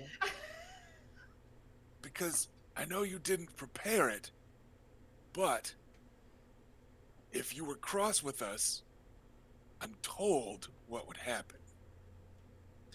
Oh, Oh, it would have already happened. that's, that's quite the exaggeration. Certainly, for mine and my siblings' part, if there were any conflict between us, we would discuss it calmly, like adults. Because I heard that the spices in your food are just to cover up the poisons in your food. That is no. I'm happy to say that is. I've heard great similar. exaggeration. Not true at all. I've heard similar about sort of associate houses. But then I suppose if you were poisoners, you would tell us it wasn't true. Very true. I mean, you Well, have you to see, write it. that's what we would call an unwinnable situation, my lady. Clearly, we have lived this long without being poisoned. By poison our enemies. Historically, poisons have been used quite a bit by Dornish hands. It is not something that I would do. If I want someone dead, I'm more likely to challenge them to a duel and meet them on the field of battle with my sword. With poison on it? No, just a sword. You guys can't tell if she's disappointed or not. Oh, Like, you think maybe she was like looking forward to some salacious tales of scorpion venom and all. I mean, we've got all some tales. With, My lady, if you'd like me to taste your dessert for you, I can do so. you're just trying to steal their cake. I would say though that, my lady, if some ne'er-do-well or assassin were to attempt to harm or dishonor a good and virtuous young lady such as yourself or your sister, I would not consider it above myself. I would not consider it beneath me to ensure that that ne'er-do-well or assassin were themselves turned inside out. The implication being with poison. Yeah. So she seems to give a satisfied nod. Jane seems to just be mortified by the entire conversation. Like, Elena, it's very rude to ask people if they're murderers. How dare you? Like she's got that. And big we're not. And if someone It's murdered not you at this table, I would poison them so bad. Yeah. So Jane just looks like, oh, my little sister is an idiot, is the look on her face.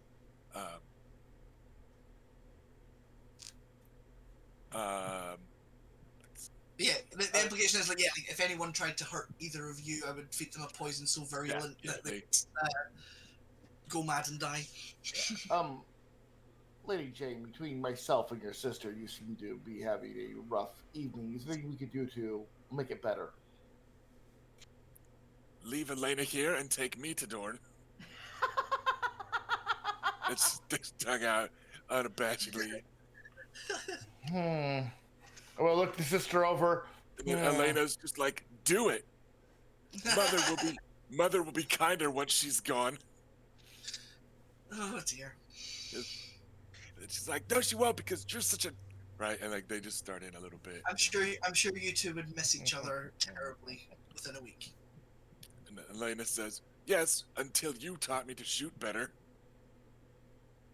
Oh, so you think that you have what it takes for me to teach you? I think that Jane's butt is so big that even a starter could hit her. Now, there are cleverer and more subtle ways to make put downs, my lady.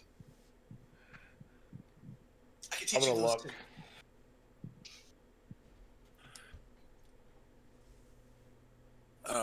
So yeah, they will bicker and glare a bit. Yes, if you can't say something nice, at least say something devastating. Sorry. I can't. Oh. If I humiliate Jane so much no one will ever want to marry her, I'll never be rid of her. Oh, she's a bright girl. I think you two are very pleasant young ladies, and you will have no trouble finding someone eligible. There are many eligible and handsome young men in Dorne, and some very old ones as well. Grandfather. Old and kind ones. That's not grandfather. No. But I have an old and kind one. We do. How's Sir Willis? And Jane kind of lets out a wistful sigh. Mother told us we were going to the wedding, of course, that's why we're buying these gowns and things, but I've heard ever so grand things about Sir Loris and Sir Garland, and I've never seen Sir Willis. He doesn't come to tourneys that I've been to. We haven't seen him either. But if he is even half as handsome and dashing as his brothers, then he'll be quite the sight. And she looks to Reyna like, truly? You've never even laid eyes on him? Surely. Oh, how romantic. It's about they will fall in love as soon as they look at each other. It'll be like opening a gift. Are you not going to lay eyes on each other until the wedding itself? Minstrels would sing of it. What if he was hideous? Maybe they could do the wedding blindfolded. What if you were hideous? What if you courted each other and fell in love, and then something awful happened on the roads and you became hideous on the way there? No one's going to become hideous. And then Elena goes, what if it's poison? I think that they should get to at least talk to one another before the ceremony, but only behind a screen or a veil, so that they do not lay eyes on each other. Yeah, and Jane nods. Oh, yeah. Bit mysterious. Oh my gosh. And very romantic. I don't know what to expect upon my arrival in Highgarden. I need more wine. But Get me some to you. I have exchanged letters with my betrothed, and I have. Did he woo you? Was there poetry? I'm sorry, there was no poetry. You must tell us of these words, because they are that powerful. Every man should have it in his arsenal. Yep, it'll have to be a mystery. You have to figure it out all on your own, brother. Well, once you marry him, we'll be brother-in-laws, and I will ask him. Oh, brother, have you composed any poetry to Lady Valena? I have If not. you're going to tell others to do it. Right?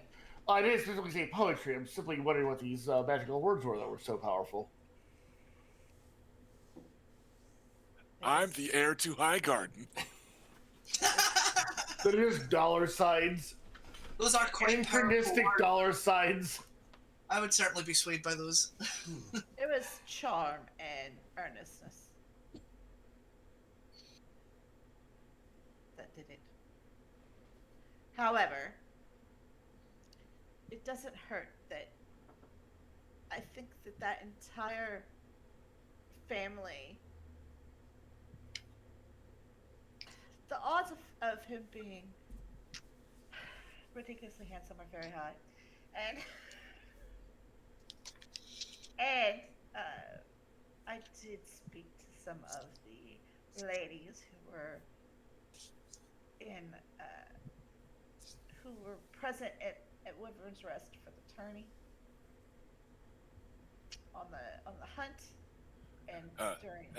and Jane says, our houses were not yet acquainted yet. I'm very sorry that we missed that. It was You just have to come to the next one. exactly. But it was. I did speak to the girls and the ladies there, and they were very. They spoke very highly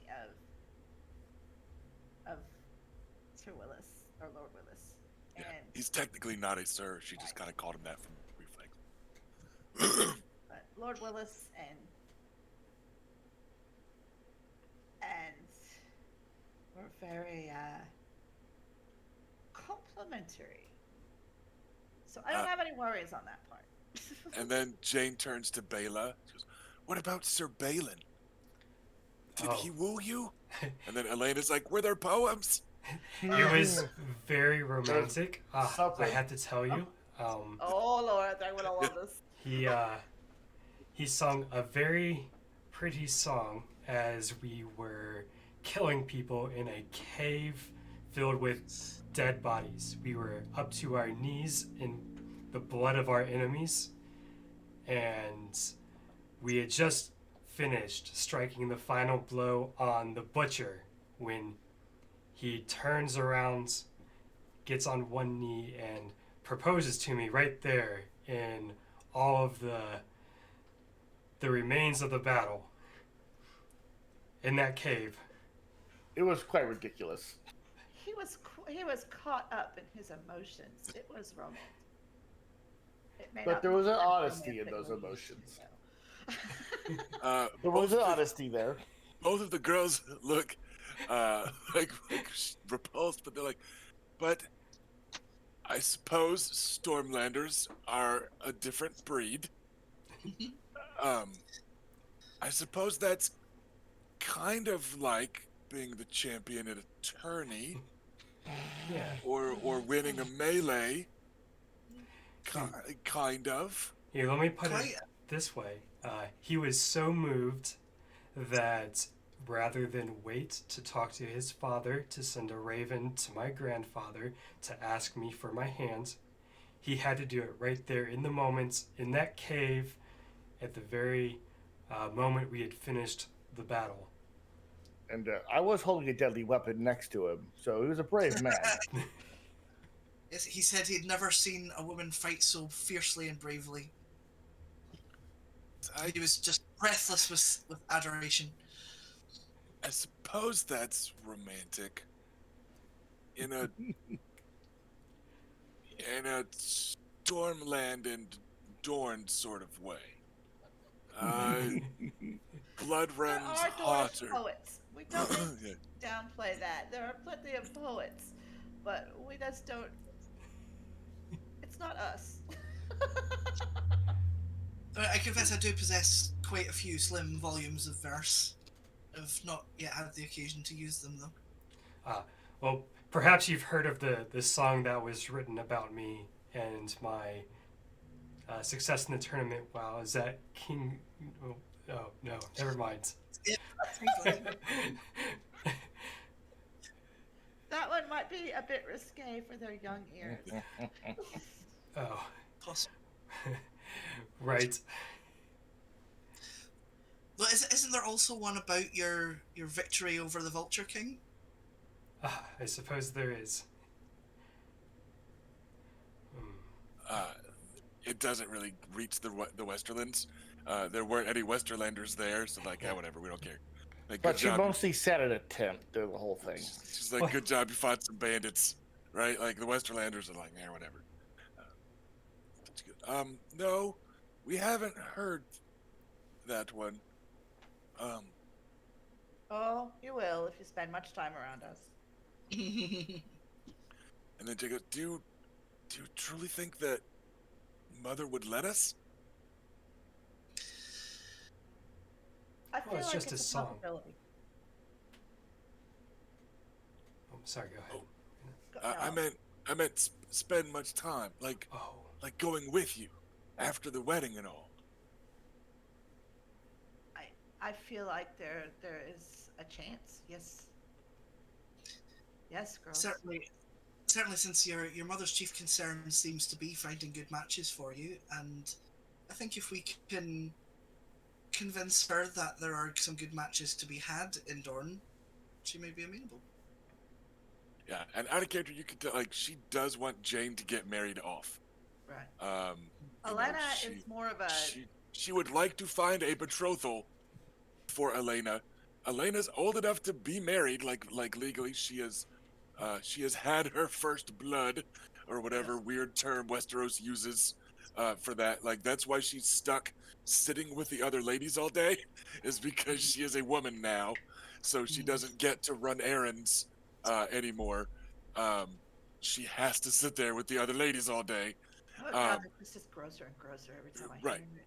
but her mom is like she would understand just getting a betrothal for Elena, but like you can tell she wants she wants to get Jane hitched pretty heckin' pronto, um, and that's gonna require nominally a house that doesn't care much for a dowry, because the Westerling Spicers are not recovered to their former grandeur, right? So, and then probably also a house outside of the Westerlands, because of the kind of Spicer, uh, insult to an extent. So, but like she does want Jane to get married, and she wants Jane to get married to at least a sir, preferably a lord, that sort of thing.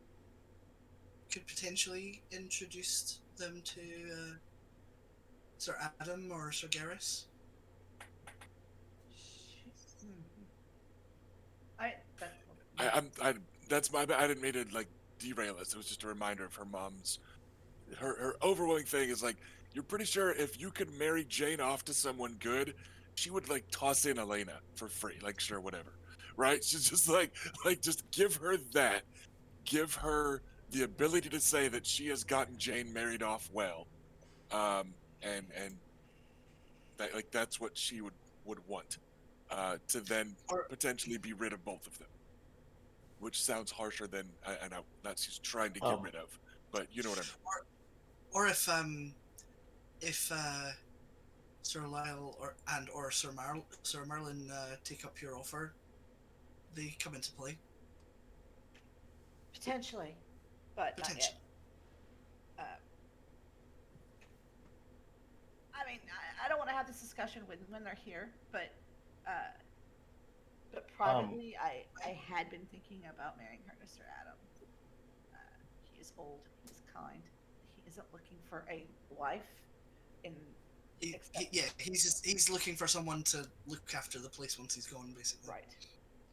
And I think that And real quick, out of character, this could be a jump cut to a sibling conversation later in the night. yeah, Right?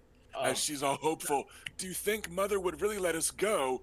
It's like jump cut to you four going, all right, listen, here's how we get, right? So we'll say that's a, Yeah, and in the intervening time, we have seen them back to their mother safely. right. well, or yeah, just whatever. We can But it potentially just cut. cut them out into the streets. I was going to ask both of them to come for a walk with me briefly to get some air, and then that could give you guys time to talk about them behind their backs if you want. Let's take them home. So yeah, and that's fine. Everybody is courteous for the rest of the evening. You are left with that note of hope, of like, yes, we would like to get, away, partially just because they think everything might be a little better in Dorne because of how women are treated there. It's not an uncommon refrain that you have heard from girls who are just like Dorne's dope. I'm allowed to wear pants there, right? Like they're just the bar's pretty low for them. Uh, and if they can marry their way into Dorne, um, that's also kind of a forward-thinking thing of my daughter will have it better than I do. As long as I'm marrying a sir or something, my kid's gonna have plenty of privilege, but also she could be, you know what I mean? So like, they sound hopeful about getting for doing. It's not different than most of the we sound hopefuls, except that you know that they know exactly what it take for them to get out. Would be like, listen, we need Jane to get married, and we need Elena to be on deck, and so yeah, that's the vibe that you're left with at the end of the evening. They are then able to be walked home just fine, etc., etc. And now you guys are talking. I like I said, I actually feel like she would be a good match for Sir Adam in that, like I said, he's not looking for a bride. He's looking for a partner, someone to teach, someone he can trust who will take over. And Take over his, she's clear, yeah, and she's clearly a smart girl. So right? I, She's very bright and she understands. She understands. I hate to call it this, but the women's work in Westeros politics. she understands the practicalities of her position. Exactly. And I don't think Sir Adam is looking for a dowry in particular either. So I takes had care of- initially considered her to be married to someone a little younger, so she would be able to have children. But the one, Shakiris, I really want, I really want to marry him to Desmara Redwine because Well then let's just keep it like that then. yeah, because I feel like And with what we're planning with Ironwood Lands, he will get jumped up to Lord instead of Sir. You know, he'll be a Lord instead of a landed knight. And being a Lord married to a Redwine, that will get Desmara here, and that'll give us a good tie to the Redwines, which gets us good ties in the Reach. I like it. But then I still have Sir Roland Storm, who I want to put in the Danet lands as you know, the landed knight there. I see no impediment to that. Right, but I need to get him I need to have someone to marry him to very quickly. I feel like before anyone will buy it. By anyone, I mean High Prince Dorn. I have Lady to come to Gwyneth. him with a plan. This is, you know, with actual confident. This is what I want. This is why we're going to do this. This is I want to do this. You know, I want to have all my pieces together to present to him, so that he will be like, "Wow, she really has her shit together." And She's like, I want the whole PowerPoint ready to go. We still have several weeks until your wedding. There is plenty of time in hand to get said sci-fi pieces in a row. Sister, who did you send Lady Gwyneth off to? who did I send? Who? Lady Gwyneth off to? Where did she go to? She was going to stay here with. I mean, she's still with us right now, but she will be going. She'll be staying with Lady Jenna, right? Yes. Is that? Did she want to do that? Is that? She wants. Yes. She wants to start a life outside of Dorne. Yeah, I understand that. She feels like she's under a lot of a large dark cloud. There's a lot of bad memories back at Ironwood for her. I can't keep her safe here, though. Well, that will be up to Lady Jenna. She is very Who, cute. need I remind you all, is Lord Tywin's sister. That does not convince me the way you think it does. She will have handmaidens and guards like any other noble lady. She will be fine. And I think it is honourable for you to want to protect her yourself, but you don't need to. It is not solely your wrong. It is though. I found her. You understand. You feel responsible, and Yes. I understand that. I would probably be disappointed if you didn't feel responsible for her. If you wish, speak to her about it yourself. But this is what she wants. I might do something before you leave, but I don't wish to talk her out of anything she wants. I mean, she's upstairs right now. Yeah, As a and she's reminder, going like, with us to the wedding, she's- and at which point, yeah. Yeah, and we'll just talking with her to make sure that this is what she wants isn't necessarily talking her out of it. I'm sure if you explain to her that you just want to make sure that she's going to be all right, that she'll be able to reassure you. She wants. I don't know what she wants exactly, but I do know that she does not want a future in Dorne. And I might have some words with her before we leave, but absolutely, I encourage you to do so, please. Um,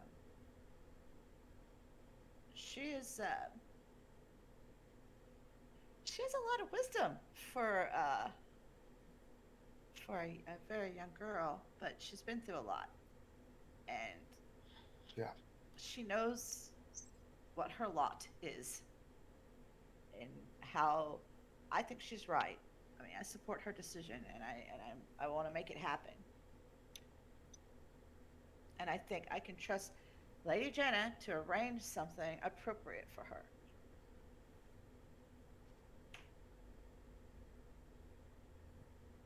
All right. But talk to her anyway. Yeah. Um, If she just wants out of Dorne, you still have friends up in White Harbor, do you not, Adam? Some was never particularly close with anyone there, but I'm on good terms with many people there. Why? I trust them more than the Lannisters. Well, I mean, once Lady Gwyneth is under the wing of Lady Jenna, then there's very little I can do to extricate her from that. remember also out of character that this is a she's kind of condition. she's a trade for Joy Hill. Like, you guys Right. are taking Lady Jenna's kin in response in a traditional ward type of, it's not a formal wardship, it's not a formal hostage, whatever. But it's not like you're just forgetting Gwyneth here and leaving. Like, you're trading a, girl of comparable age, etc., etc. So Joy Hill will come with us, as will Martin Lannister, as a squire. Joy Hill will be a squire slash handmaiden to Baela, because she wants to learn to fight. These are things they don't have an issue with, but they know we wouldn't harm them. Well, exactly. Do they? I mean, the Dornish don't are know- famously they don't know us. hospitable people. I mean, Well, I assume that. like, Consider what the girls were just saying to us. You know, what tales have they heard of the Dornish?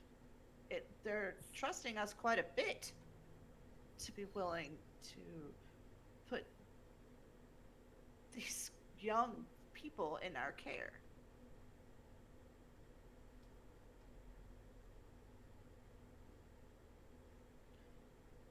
And Lady Jenna is Lord Tywin's sister. Lord Tywin's sister. Beyond that, she is formidable in her own right. My issue has never been that Tywin's men and women are not formidable.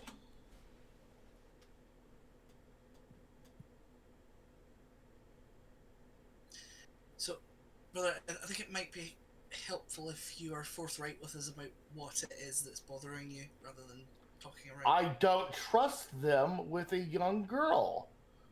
I think they might murder her if they want to. Well, you could say that. Do About I have to be? Does it have to be that obvious? Isn't it clear what I have an issue with? You could say that about literally anyone, though. People could Yeah, say but that. only a few of them have done it. Plenty of people probably say that about us. Yeah, that we're all equal. It's all the same then. Yeah, so Yeah, Stick we've it- all murdered an equal number of children and innocents. Yep. oh, you're exhausting. I'll go shake Lorch's hand tomorrow at the melee since we're the same. That is a wildly. Tywin's man. It doesn't matter. The thing is, like, I mean, do you give a shit about Joy Hill right now, who's been with them for some time? They might have murdered her too.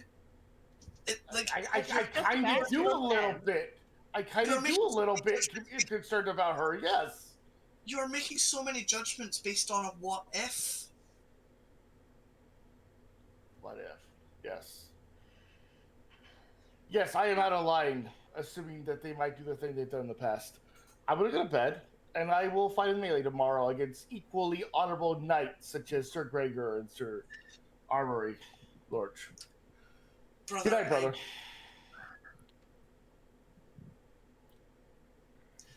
He has argued with us every fucking time, Rena. This is getting out of hand.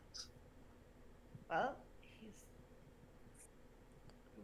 it's just going to take time for him to see that he's wrong, or that he's right. I don't trust the ladies to look after my interests, but I do trust the ladies to look after Gwyneth's interests.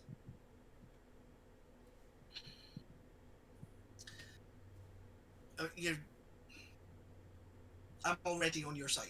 I don't need convincing. Oh, sorry. I don't. Frankly,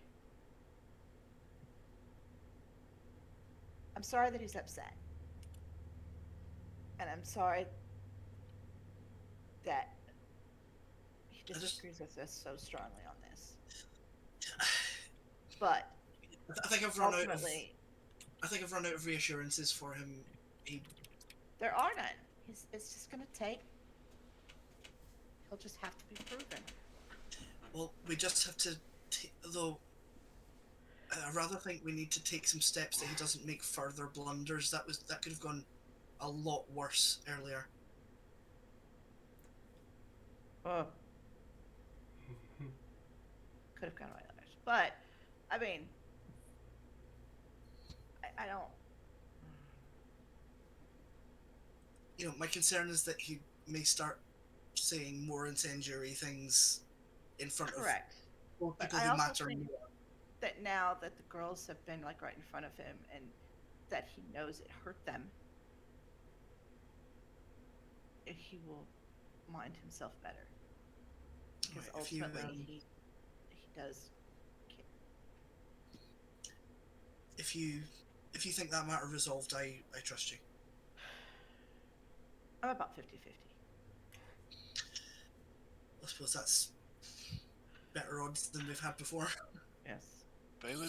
Bayla's being awful quiet. Yeah. Is she wanting to speak up, or is it just Erica staying on the sidelines?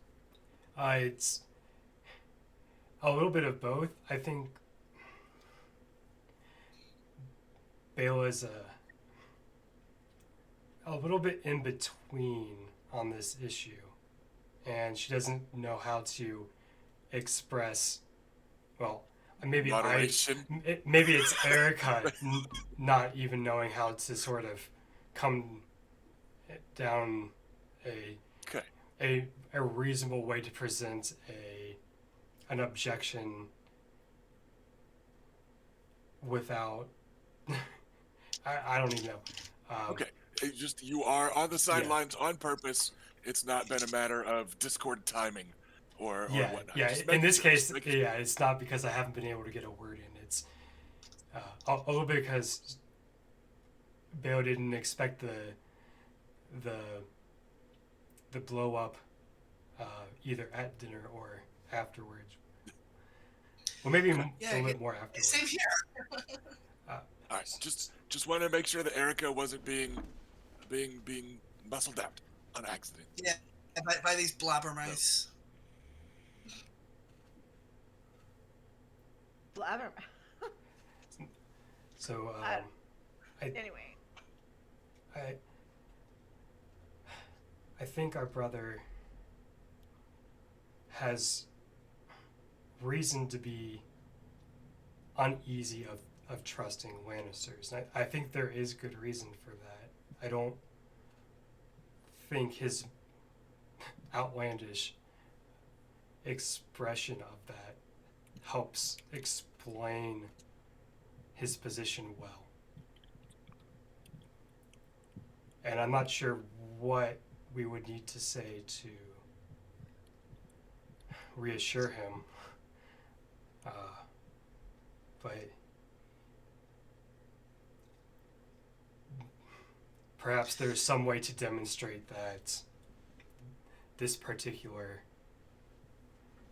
moment isn't the same as the one that he is bringing up from history, well, recent history.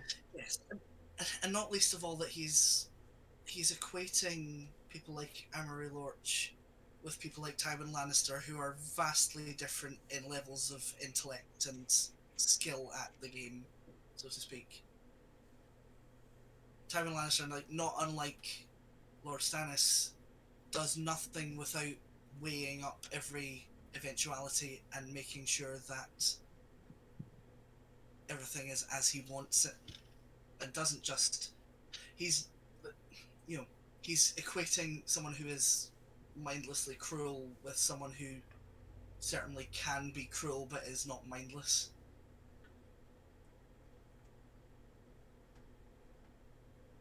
So I doubt that Tywin Lannister would have a young girl killed when it can gain him nothing.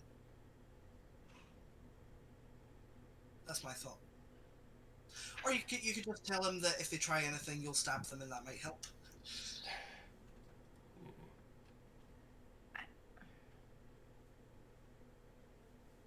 I'm not sure that it will, but it makes me tired. It makes me tired too. But we may not be able to bring him round, I suppose, but then it means that that's a him problem and not an us problem. Correct. I do kind of want to make it clear out of character. A lot of Luke's aspiration here was more the disbelief that anything bad could happen under the control of the Lannisters than anything else. In this, More than the what could possibly go wrong, and you're bad for assuming that. So a lot of his aspiration in this particular evening was from that kind of comment. okay.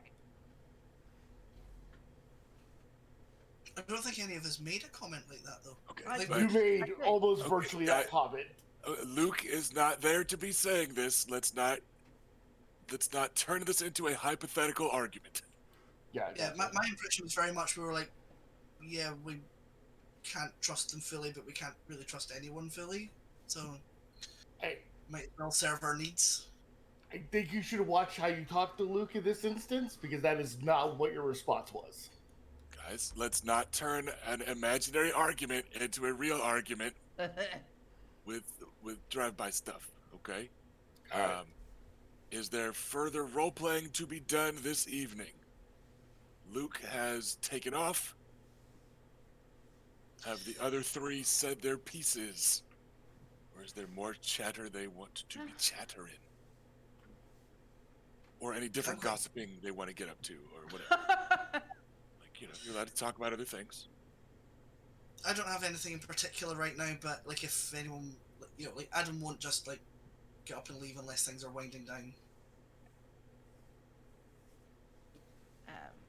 So if you, yeah, so Well, I mean, I don't have anything. Yeah, I don't have anything big, but I would probably hang out for more just small talk, chatter about the next day, Yeah, about the melee. making what sure, she's- the mundane things about traveling are like getting ready to be talked about, and pack up everything and yeah, Gotcha. finding our Start- entourage and that kind of stuff. So some small talk, some making sure travel's right because you guys are a couple days away Yeah. from leaving. Then with that, let's take a quick break and come back and kick off the next morning with the melee. Then, sounds good because I got All right, be right back. so all right, hit us with the break screen, and we will be right back. All right.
All right, everybody, and welcome back.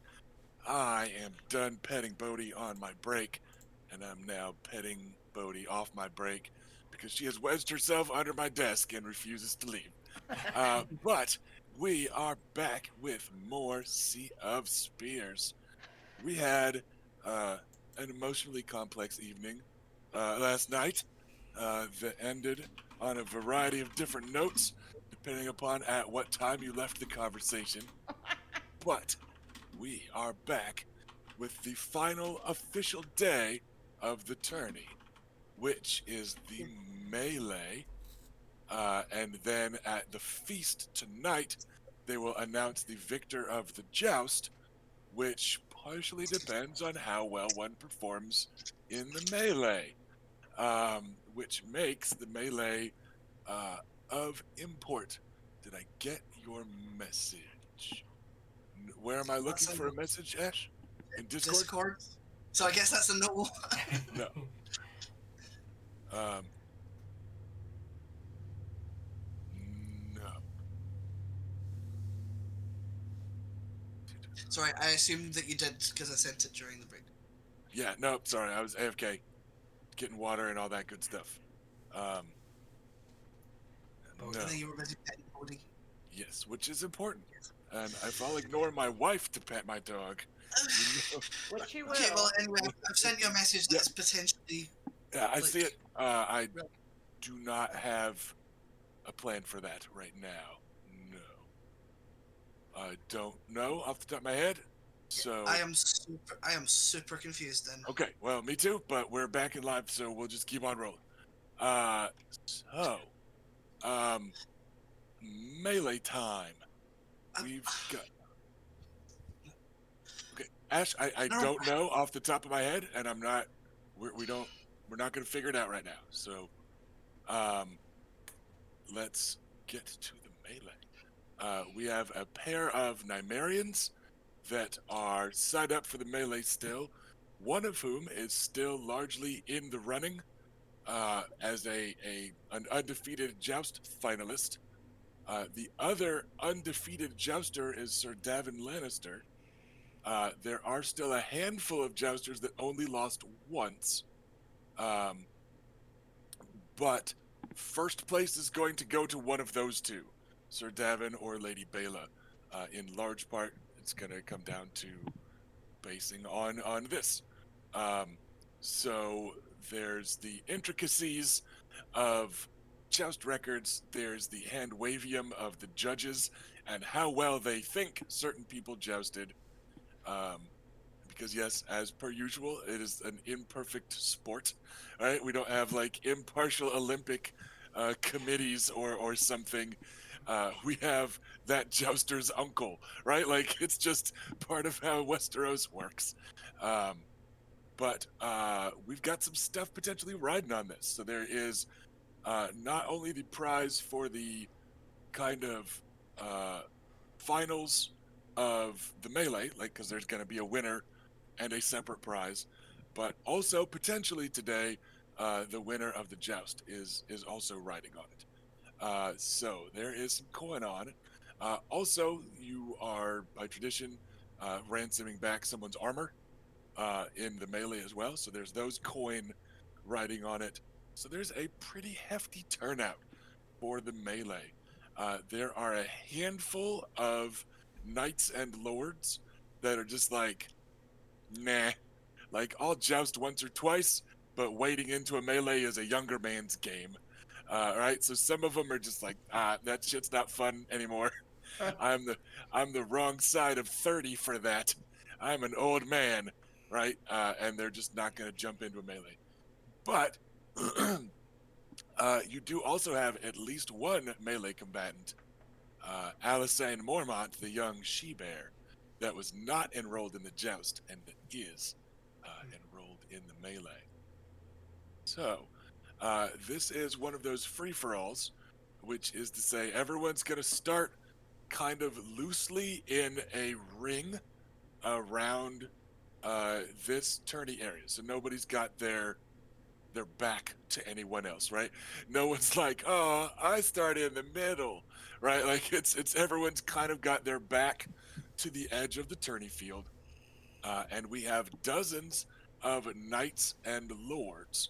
So I will say this: is there anyone that you are jockeying for position with as you are kind of getting put in line? Position as in like someone I want to fight against or Or avoid. just who do you want to start close to? Like, Oh. are you trying to stand next to each other? Are you I'm trying gonna to try to stand stay near close to Bela. Oris? Okay. Yeah. Bela, are you letting him, or are you like, Yes. like poking him with your spear, like back off? I don't know Yeah, you. that's fine. The general idea I had would be to try to be near people that I like and might want to have nearby in case of a big angry mountain coming and wanting to stomp on me. And So not yeah, not a team, but people who might not start out swinging at each other. yeah. Okay. Furthermore, and in the back of my mind is like, in case the mountain should not want to follow tournament rules exactly, I would want to have those people around me who might try to intervene to stop any such rule breaking. Okay. That's part of it as well. All right. Ideally, with all that said, given that there are two jousters who are undefeated, my goal is to try to find my counterpart, Sir Davin, and fight him first. So Ideally to try and like establish dominance yeah, before, right? Okay. You will not quite be able to do both. Sir Davin is with a handful of other Westerlands knights. It looks like he and the Brax brothers, not Lord Andros, who's the wrong side of 50, but Sir Titos and Robert and Flement. It looks like those guys have all kind of given each other the nod, like, all right, I'll fight you last, right? In a similar sort of group. And The teams are forming. they're opposite. Sir Gregor is standing absolutely alone. Like nobody is within greatsword reach, which since he's basically got a helicopter blade with a bit of handle, like he's just out there. He's like loosening up and just kind of idly swinging a sword back and forth. There's nobody within like 8 or 10 feet of him. So he is standing unto himself. You are able to have the pair of you have a trio of crake holes nearby that you see a similar sort of like Oh, we got them all. last, right? I'll beat you last sort of look. Oris is about 3 nights away from that. And Oris is also standing more or less by himself. There is one other hedge knight that is here, a Sir Lorimer the Belly, that got beaten in the first round of the joust, and you've gotten word that in his cups, he is like, this hedge knight might yet make a profit, and he's like, he got his ass beat early, and has spent all week talking about how he's gonna do great in the melee. You'll see, and it looks like he might be kind of trying to like Oris and kill steal. Maybe like that might be his play. Like he's keeping an eye on Oris from as close to Oris as he can get. Like, this is a hedge knight. I won't offend a family if I backstab him, or if I follow in his wake and try to claim that I want, like, so there's one other hedge knight here that's kind of eyeing Oris a little bit, but Oris doesn't seem to have made any sort of partnership or gotten a small team around him. And again, mostly you're seeing like groups of 2 and 3 knights that are grimly eyeing everyone else. And it tends to be like, hey, there's the 2 Plum or the 3 Plum brothers, right? Like none of them are going to take out on each other first, right? So again, there's no teams, but you're seeing small islands of 2s and 3s that are clearly eyeballing like across the ring, and people are getting ready to charge and make a big fucking mess. Are you making like clear eye contact or leveling your spear or like waving and then pointing at Sir David? Like are you trying to like call the shot and get a gentleman's agreement of like let's go? I think I would because Okay. there's 2 of us. It makes it easy to just like let's settle this, you know, one Okay. on one. So again, it's not a formal nightly challenge or anything like that. Right. But if you're both like looking and some sort of appropriate eye contact and gesture and all that, and he is kind of hopping from foot to foot a little, like limbering up, and swinging his arms, and then he kind of pauses and he makes eye contact with you and holds it, and then gives a thoughtful nod, and then slaps his visor shut, and he raps Robert Brax on the shoulder, and kind of leans his way and points, and Robert gets Fleming to, so it looks like the lot of them are nodding in agreement, and looking like they're gonna square off with you two and the Crake Halls. Okay. All right. Excuse me.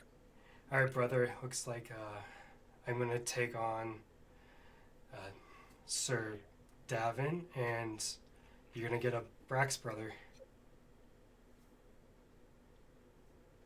Very well.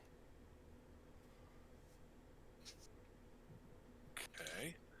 Is there anyone else that Luke is particularly looking for, or something like that? No, I'm playing it cool. Just gonna hang out and see what comes my way. Okay.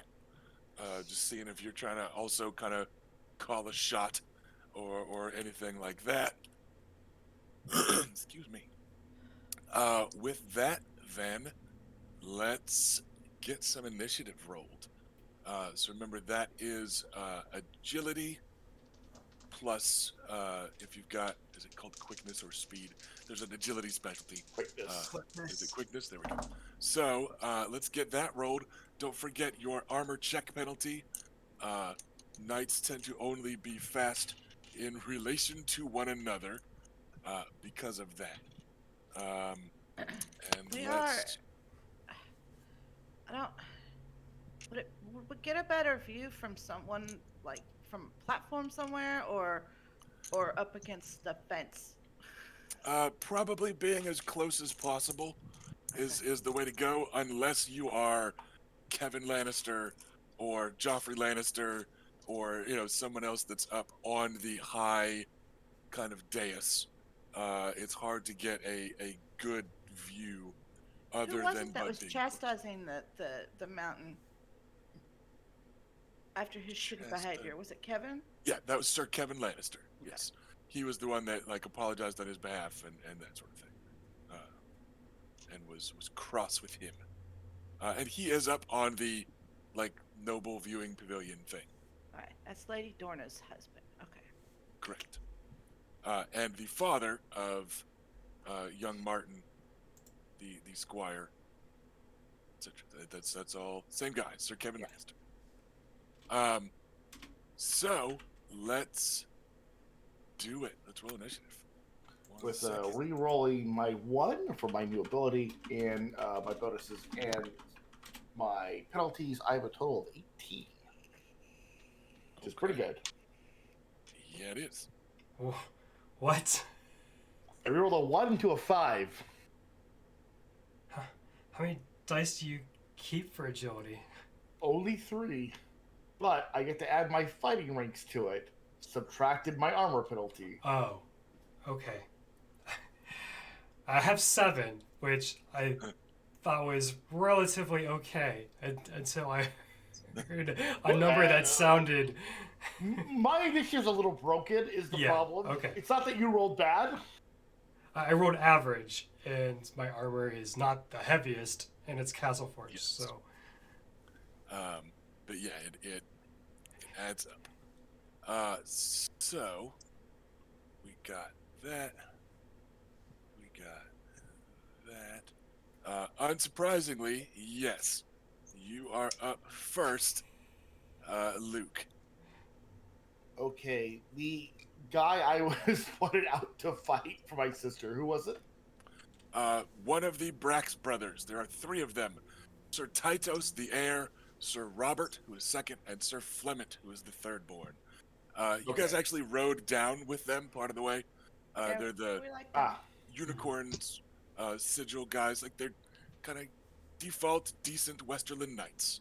That I will not do anything surprising, and I will simply say out loud, be on guard, Brax, I am on you. And I will attack the middle of the 3 in their formation, whoever that happens to be. I'm just gonna put them in age order, which is Titos, Robert, Flement. So, Lucaris fights Robert in an existential clash. Fucking hate Roberts. You know? Robert on Robert. Okay, it's simply 8 dice with my spear as I attack one.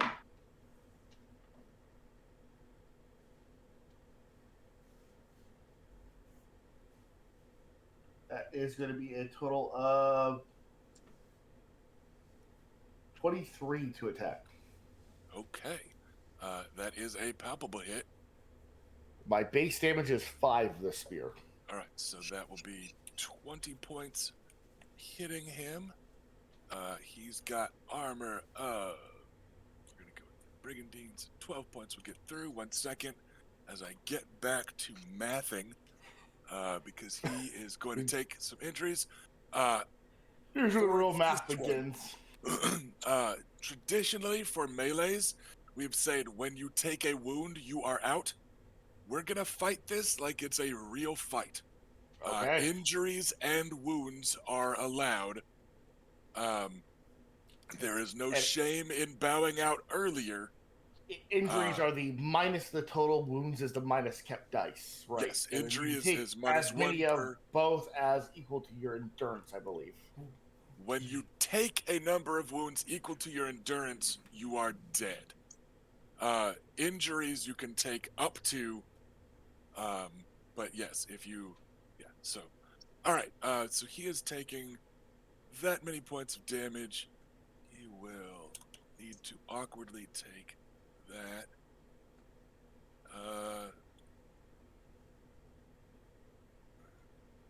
All right. So you come at him, perhaps crossing the gap faster than he expects. He is still saluting you with his morning star before he can quite recover, and you land a solid shot. And it's the first blow of the melee, and then everything falls to chaos as just messes get made. Bela, what was your initiative? I'm sorry. 7. Right, that is what I thought. We will need to compare some stuff in a second. I think we'll compare agility and then figure things out. But first up, we do have at 10, Sir Davin closes the distance and has at you. He is wielding a sword in one hand, has a shield in the other. And he will have a go. That is yikes. Okay. I know that I'm having no poker face here, but that's just because he rolled nothing but 5s and 6s, including on the dice he is dropping. Like, he was like, Davin is not here to play around. That is a 28 to hit you. What is your combat defense, Bela? 10. Okay, so he's hitting by 18, so that's going to be 4 times damage. You are taking 20 points as he gets a good running start, meets you midfield, and is just able to thrust in a way that gets him inside your spear range to land the first shot. And man, Ooh, that is nasty. those are it was just this was sorry, one was a 4. Like he was dropping a fucking 5 and a 4 on this handful of dice. Good for him. All right. Well, I Yes. take 2 injuries. In Okay. that. And then, also on a 10, but a little bit slower than Sir Davin, because of relative agility scores, is the mountain that rides. He blew up on his initiative dice. He is going to be hitting someone that is not you, but even in the corner of your eye, there is no mistaking that he is hacking people out of his way while coming at you. He is right now the mountain that lumbers on 2 feet. Oh no.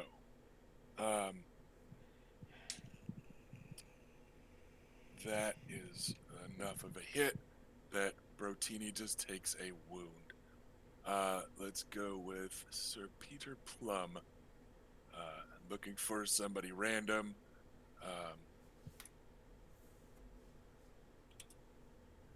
Takes a savage swing of Ser Gregor's greatsword. And, you know, even in a helmet that's cool like yours, you've got a little bit of a narrower field of vision, etc., but you know to keep an eye on the mountain.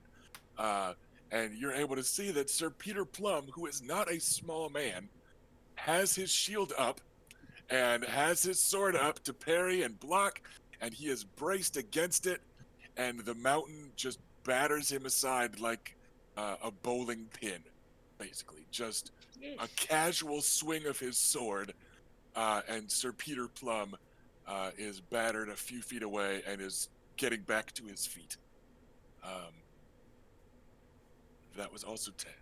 Then at 9, Sir Flement Brax is up, and we are going to say that he crosses with the Strongboar, and for now we'll just say that they are keeping each other busy. It almost might be like how the Braxes and the Kraykalls fight depends on how the PCs fight.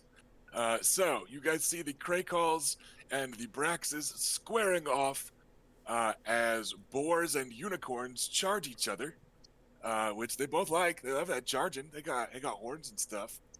And then we will get to Bela's 7. What is your agility score? 3. Do you have a specialty in quickness? Okay. What is your awareness score? 4. All right.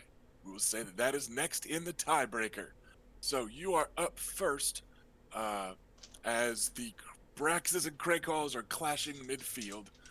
You are up before Sir Tytos Brax. Okay. So there is Sir Davin. All right. I'm gonna give my best ability to hit him with my spear. Stabby.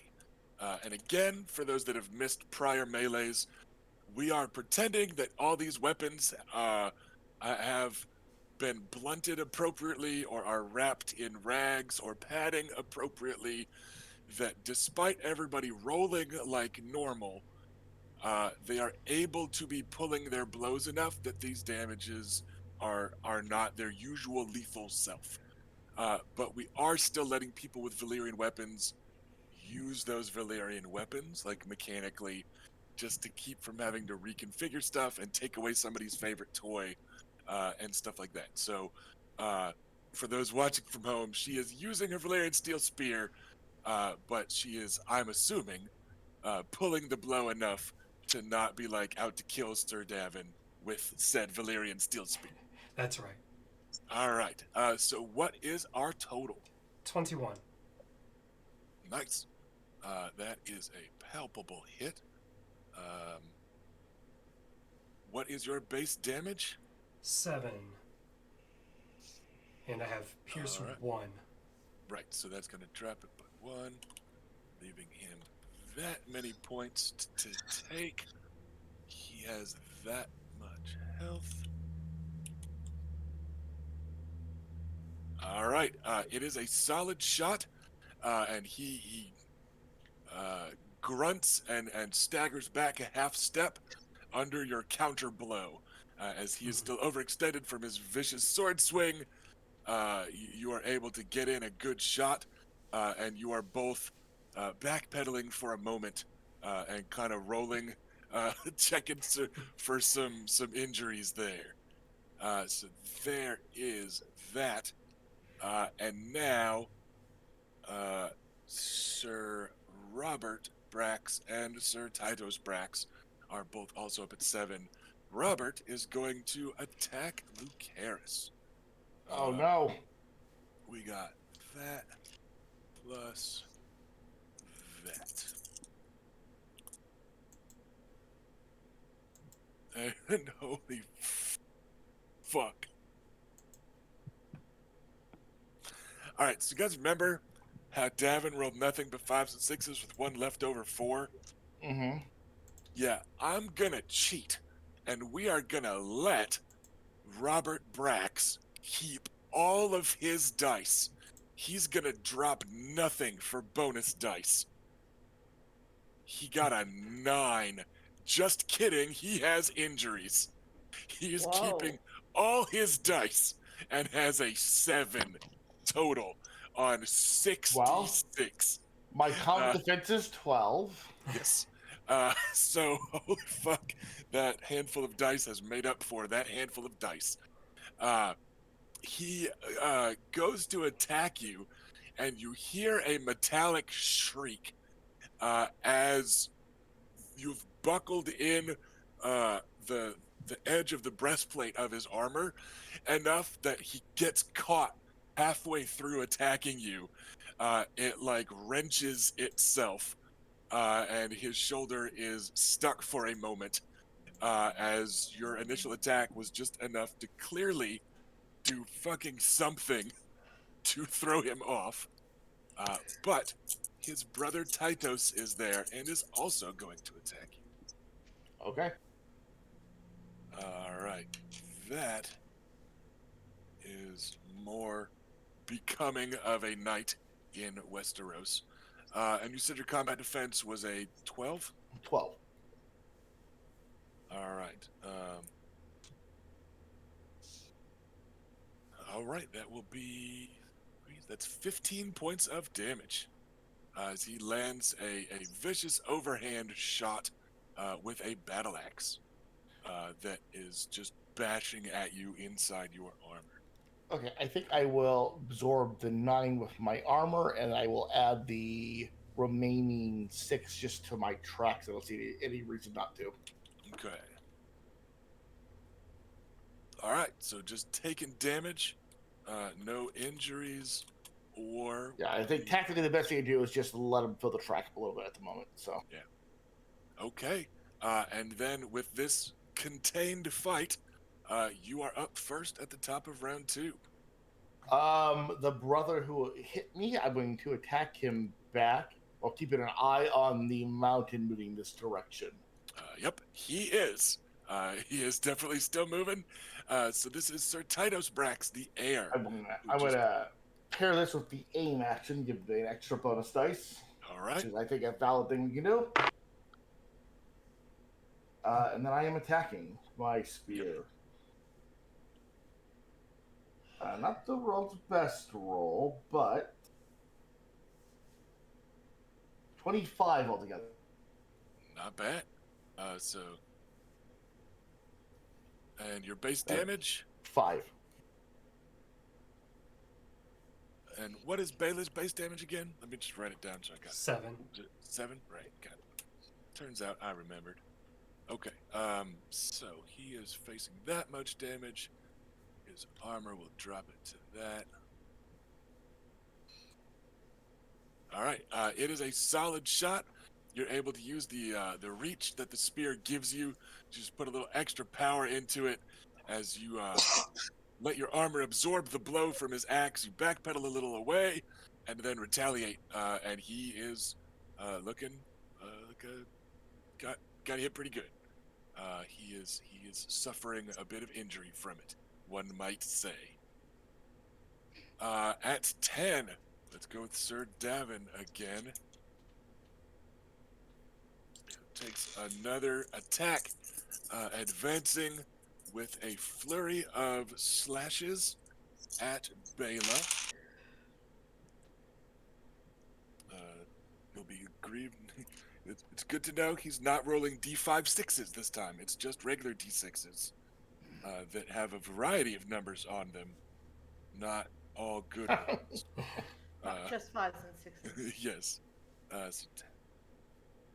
Still, that is a solid 22 against you. It's going to be a 21 after modifier. So that will be 15 points of damage coming at Bela as he advances and just like attacks and then backslashes and then attacks again. Try to press the advantage on the sand spear of Dorn. Alright, I will take one more injury. The mountain rolls again. Peter Plum has 2 wounds. There's no way it can't happen. So Plum gets back to his feet, and he like shoulder checks the mountain, and then hacks at him with a morning star, and the mountain just gives him like a baseball bat swing with it that smashes Plum back and away a few feet once again. Was also at 10. Clement Brax is fighting break halls, so let's go to Bela. He's trading blows with Sir Davin Lannister. Okay, I will use the aim this time and Alrighty. make a regular attack. Well, I guess technically an aimed attack, but you know what I mean. Yeah. Okay. Not an aggressive or defensive attack. Yes. Yeah. Aim plus attack action. Got it. I have a 20 this time. Nice. A palpable hit. He is. So that would be.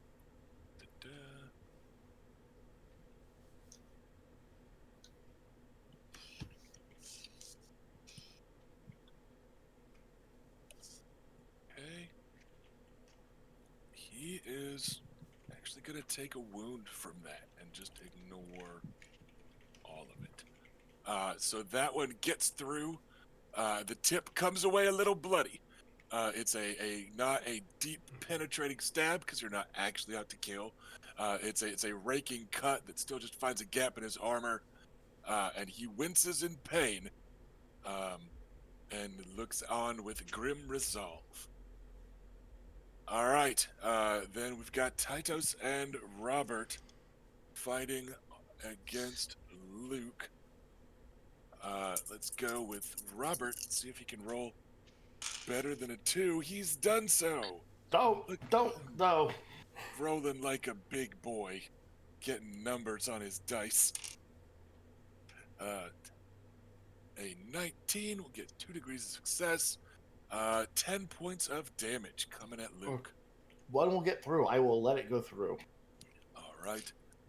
And then his big brother comes swinging at you with a battle axe. Not a stellar roll, but a 19 will hit, and he will have a 2nd degree of success, so that is another 10 points. I'll let that one more point go in. I think battered from both sides. So they are bashing you around a little in your armor. Yeah. And Luke's feeling it. But Shit. the Nymaryen steel is holding. And then with that, the Krakals continue to fight. A little bit of back and forthsies. And let's go top of round 3. Luke, you are up. Tytos. I'm going to attack him. He seems the more dangerous of the two. Alrighty. We'll take an aim, and I will attack.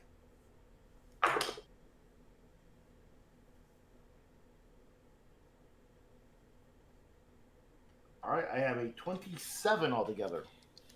I guess that's okay if you like hurting people.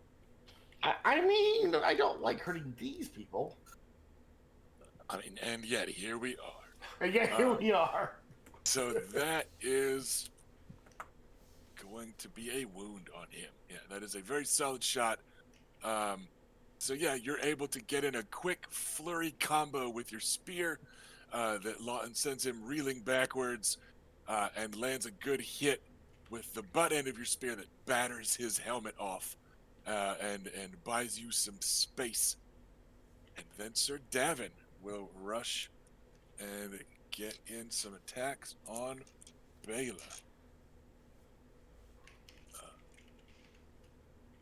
Oh, okay.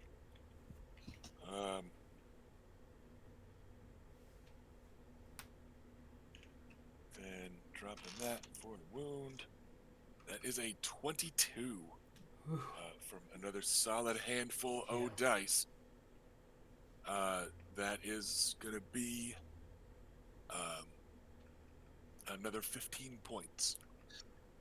For the record, I have been shorting Davin a combat quality that he has. There's supposed to be more, but I'm going to keep it consistent throughout the fight. But yeah, I just noticed I was screwing that up. I take my final injury. Well, remember, you have hit points you can take without penalty. Yeah. Up to your concerns. Yeah, like everybody knows they got some. Yeah.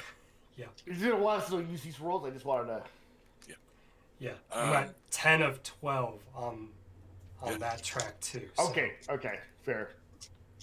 He's been getting some good hits then.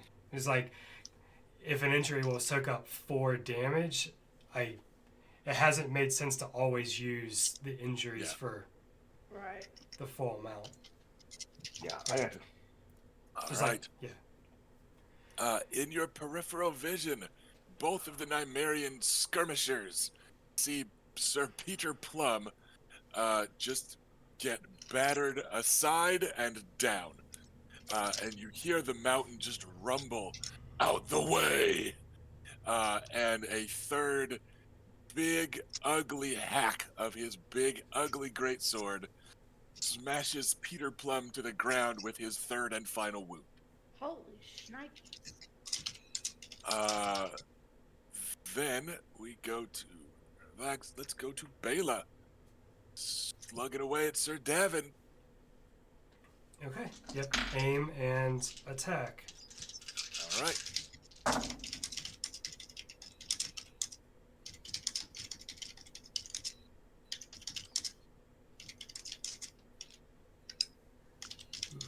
I'm going to keep a destiny point, or use a destiny point to try to keep this a decent attack.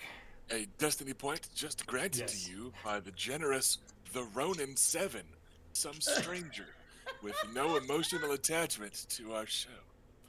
I hear he's handsome, though, whoever he is. I end up with a 19 on the roll. Okay. And he has fabulous hair. And he knows no samurai master. That's the Ronin part, so. It's true. Like, some would say that makes him but a vagabond. I disagree. All right. He has to layer a couple of injuries on top of what he has already taken. So Davin is definitely feeling it as you two are both just trading solid flurries. And you're pretty sure that so far every attack one of you has made against the other, would have dropped a brigand. Like these are all pretty lethal combos, but you are both pretty tough and strong and good at using armor, and you are hanging in there. Let's get some hot Brax on Luke action as he gets bit roasted by unicorns. It's called being DP'd. Thank you. Like you do. Uh, Doubly pressed in the attack. Yeah. Okay. why are you gonna make things weird, Felicia? What's Oh, is she making things weird? Typical Felicia. Yeah, typical me. It's always me. Reported. That is a 18. That will still be double. That is 10 points of damage. You get hacked at by a morning star. They're gonna nickel and dime to death. That's often how these fights have gone. I'm gonna let that through. I'm slowly getting my hit point track filled up. 6. And then 15 minus that.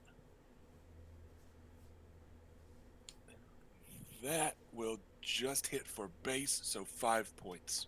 Okay, armor will soak that then as he scratches my armor. Fuck.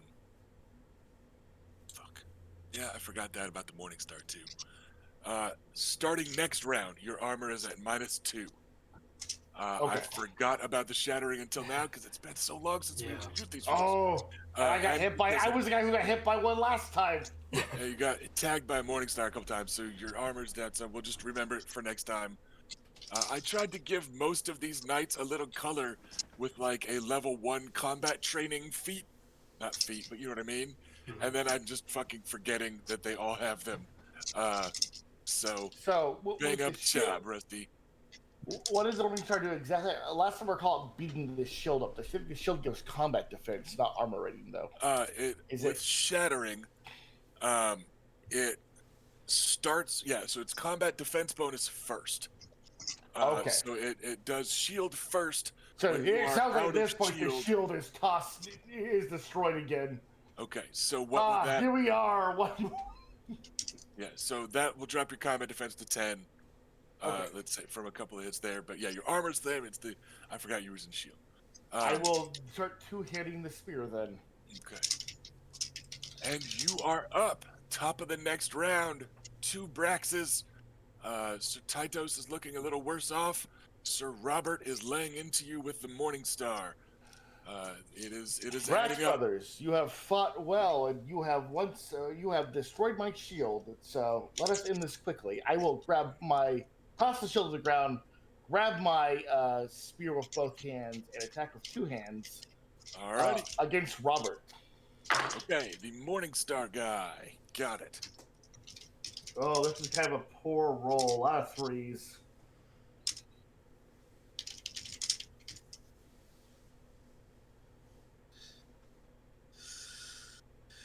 Okay, 24 altogether. That's a poor roll. I was able to get rid of a lot of the 3s. Okay, I'm just like. So I have 2 6s, a 5, and all 3s. All right, I'm just like somebody lied to you about what words mean. All right. So well, yeah, I mean I'm American, so it's fair. and my base damage is going to be 6 now, so I'm 2-handing it. Yep. So he is looking at.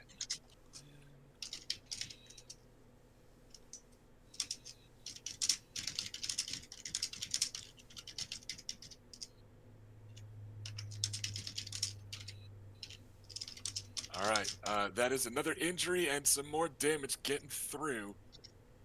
Things are not looking super great there. And now, for tension's sake, I'm going to not go by my prior tiebreaker for initiative. So, Erica, do you want Sir Davin to be evens or odds? Evens. Okay. That makes odds the mountain that rides.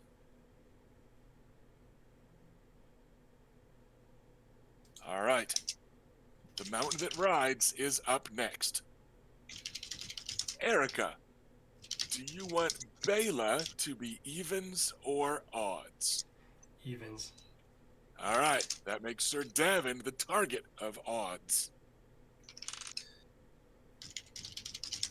All right. The mountain that rides arrives. As Sir Davin is approaching you to attack, the mountain isn't behind him, but he's been coming from kind of behind him and off to one side enough that Sir Davin has been watching you and not the mountain. The mountain will get the drop on him, and then the second roll was, does the mountain batter Davin out of the way or go straight to you? He is battering Davin out of the way instead of going straight to you.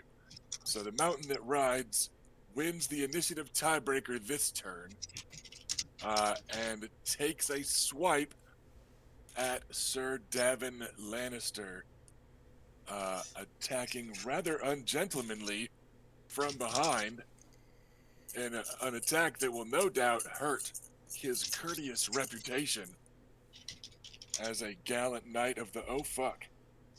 All right, that is From here on out, they will call him the mountain who displays discourteous behavior. So that's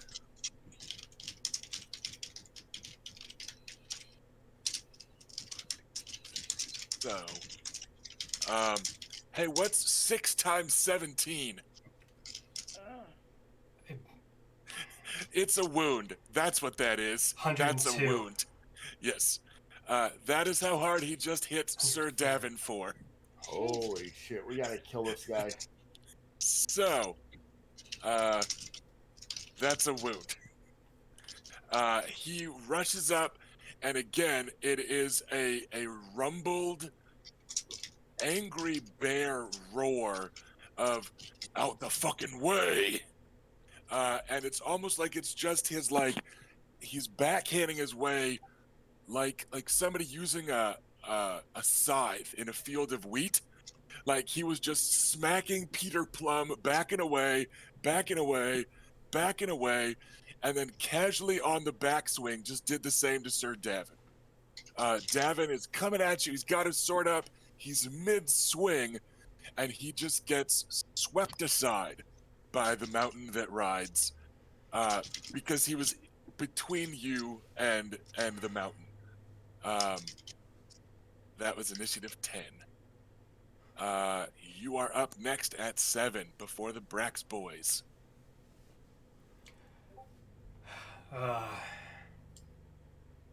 Would have really liked to have finished this battle with Sir Davin first.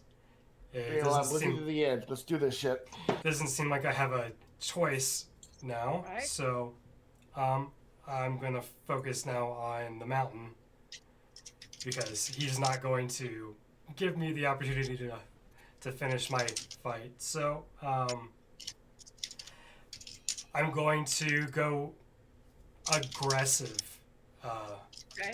like all out, whatever it's called, where I get an extra kept die. Kept dice. Yep. All right. That Is is the reckless attack. Yeah, reckless. Thank you. But I lose Yep. 5 on my defense. yes. But it's not going to matter. That is true. It does not. In the slightest. When you take it with a wound hole, we'll take it all. Yes, Oh this is my a good strat. What a really awful roll. I'm going to use a destiny point to keep a Okay. 2. Okay. Well, hold on. Let me before I actually commit Yeah, to before that. you make that destiny point decision, let's see what your total is. 16. Okay. That's without the 2. Correct. Correct? Okay. Keeping the 2 would get you a degree of success. Yeah, let's do it. Okay. So that makes it 14 damage, penetrating 1. So 3 points will get through.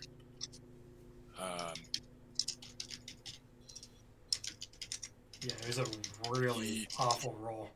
Yeah. Well, anytime you're like, maybe I should keep the 2, it could be worth it. You know your dice aren't super hot. But you scuff up his armor. He pauses for a moment, as though it's now clicked that he like made it to you. And you are able to like stab, and the force of the stab also pushes you back a bit, which normally is good, but against his reach and that weapon, you might have sacrificed a lot of defense just now. That was at 7. We've got some Braxes. I'm gonna roll. See. You know what? Actually, they're just gonna keep on Luke. They've been trading blows. They don't think that much is amiss. Here comes Robert. Holy fuck! Here comes Robert off the top rope with fucking 5s and 6s. That is a 23, but he has injuries, so that is a 20. Okay, I believe I'm at 10 for defense. So that'll be 15 points of damage. Okay. I think I will take a. Sorry, go ahead. And you're gonna lose 2 points of armor. Okay, I'm going to take an injury, and then I will take the the rest of it except for one, which I'll add to my list. Okay. So, he just gets in a solid shot at one of your like shoulder pads, and it sticks in there, and he wrenches it loose. Luke has turned his attention completely away from the Braxes, so. Sir Titos is now also gonna roll halfway decent. That is, I think, a 13, which will still hit for 5 points of damage, which I think your armor will still absorb. Yeah, still, although it's looking pretty ragged. I like this armor too. God damn it, Braxes. And again, as always, we're down for cinematic armor fixation later on. I know fixation isn't the right word, but it's funny, so I say fixation. And we are at the top of the round. Luke, you are up. Brax brothers, you have fought bravely. I have another target, however. If you would please excuse me from this, I would make it up to you at a later date. And I'm going to turn, kind of step beyond them to try to get behind the mountain, and I'm going to fucking attack that motherfucker. Okay. I'm going to do the reckless attack as well. Okay. And I got some 6s here. Let's see. I have 4 6s and 2 5s. 24, 34. And I can keep a 4 by my destiny play. I don't know if I want to do that just yet. And that is 2-handing the spear for 6 base damage. How much am I going to get through the guy? And maybe it will be worth the destiny point? I don't know. 7. What was your total so far? Total is like 30, no 33. destiny point. Flat 33. Okay, so 1 second. We got that is 5 degrees of success right now. Okay. Yes, I will deal that too, and hold on the destiny point for a later attack. Okay, base damage is now a 6. So that is. Oh, I'm sorry. It's 32, not 33, because I had the injury. Okay, it was right on the number, so you're good. Okay. Okay. And I this is gonna be me stepping between the Braxes and just shoving my spear up into his armor. Yep. There's that amount. All right, he will take an injury, which is a not insubstantial feat. We'll do more than that, but we'll do what we can do. All right, and then Ser Gregor. let's. He's roaring and rearing back to hit your sister. Yeah. He is not in an answering mood. Bracing as best I can. Or like noticing. Oh boy, I wish I had some poison in my spear right about now. Nah. It's gonna be But okay. you don't. But I don't. You're right. All right, that is. I just don't know where the fuck Lorch is. That's the other issue. It Yeah, doesn't where matter. he's got to be It- lurking It around. doesn't matter.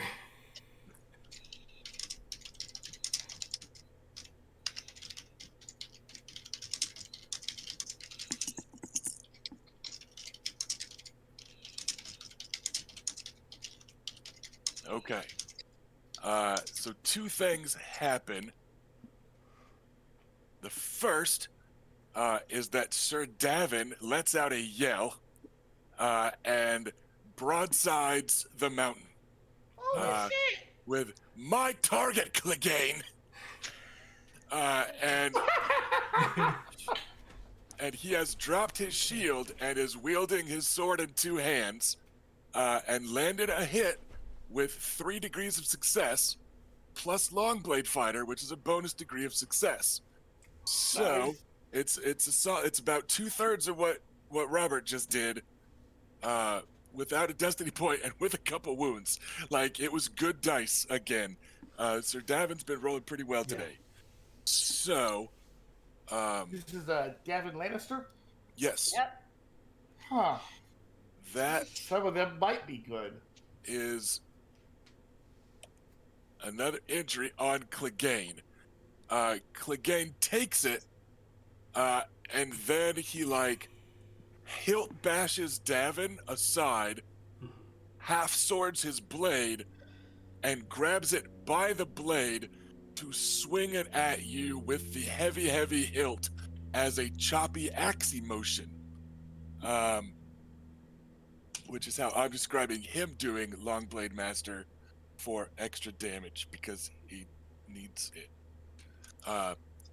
He doesn't need it. That's a 24 to hit Bela, who is currently combat defense 5. Or sorry, it is a 25 because it is a master crafted. So your combat defense is 5, so that's 5. So 5 times damage, except he long bladed, so it's 6 times damage. So it is 6 times 17. Makes it easy. Just a wound. I suspect, right? Yes. So that is a wound. And for the record, swinging with the hilt this way, the hilt and the cross guard, which are little hound's heads, they're half spiky, right? They've got just a little bit of a snarling dog head on the sides of the cross guard.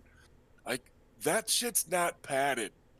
And you're not sure what it feels like when the mountain pulls a blow, but it didn't feel like the mountain pulled that blow. It was a hard hit, a very hard hit. That was also at 10. We have some Braxes at 7 that are going to get tangled in with some Crake Halls. And that makes it Luke at the top of the round. I'm going to press my attack, another aggressive attack against the mountain. All right. Wait, All right. I didn't get to have a turn. Oh, that's right. Shit. Yeah. Yep, Fuck. I'm sorry. I rolled good, so you have to just Okay. skip your You turn. can hold on Hold to on. it. Yeah. So yeah, it's my bad, Bale. I just because Erica spoke, I thought it was Erica's turn. That was done. So, yeah. She got it. My Her bad. crew was getting hit. She did it. So yeah, sorry about that, Erica. Yes. All right, let me count this up. Let's use I'm at 17. Would a destiny point help? How much Three. more would you be keeping? 3. No.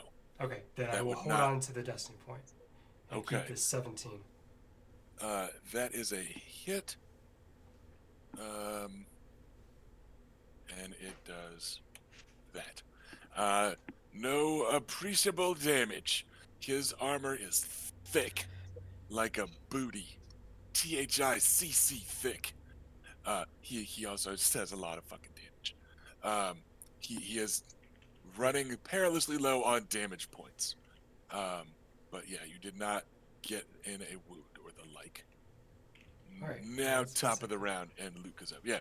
Well, I mean, yeah, you are sucking up some damage and some penalties, and it's gonna be tough. Yeah. Luke lifts up out of his previous stance, goes back to the aggressive stance, spins his spear around, and slashes against his Achilles tendon. A move you probably learned directly from Oberon. I have a 31. If a 34 to get extra degree of success, let me know. Okay. That would be a 34 would. Yes. I will spend my lone destiny point to get that. All right. And your base damage is 6, correct? 6, yes. My armor rating is shit. I am exposed, but I'm attacking this asshole.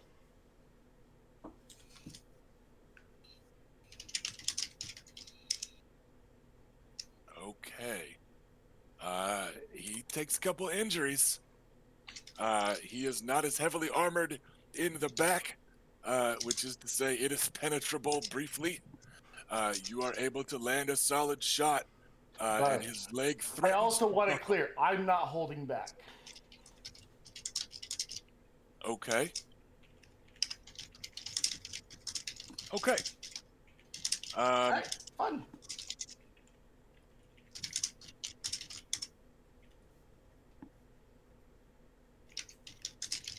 That, and let's roll. That is a lot. Okay. Fuck. At initiative 11, the fight gets more complicated. Oh. Because that was a really good perception roll. So, Force is about to charge in. I think Luke, Oris and what Loris are the is 2 wild cards. Luke? What is your combat defense? Right now, it's pretty shitty. I believe it was 8, I know, and but then I need to know went exactly how shitty. I think it's a 3 at the moment. Yikes! Okay. The good He's news completely exposed. is that this is not a stellar night, and this was not a stellar roll.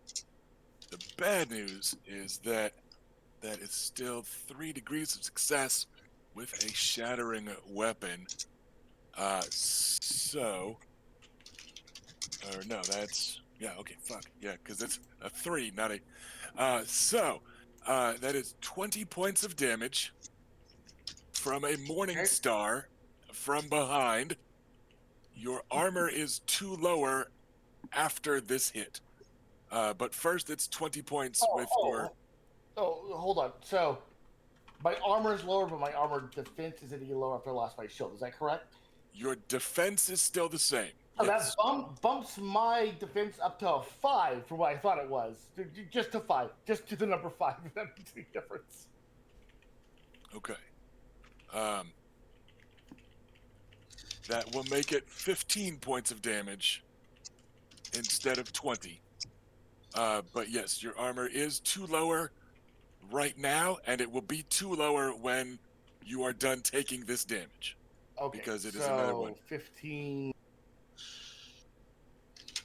My armor is going to subtract it down to 8. I guess I will take 2 injuries from this to absorb it all the way. As you go reeling from that swing, you see Sir Laurent Lorch standing over you with a morning star. What a cunt. Sneering. And then Sir Amory Lorch attacks you with a sword.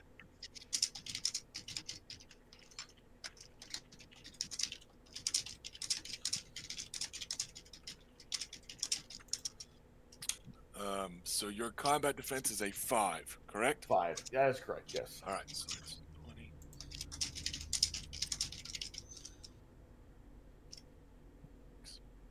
20.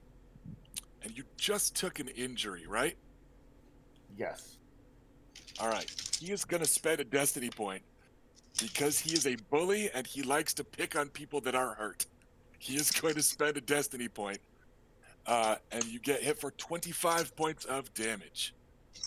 As Sir Amory says, "Dicker with me about armor, will you?"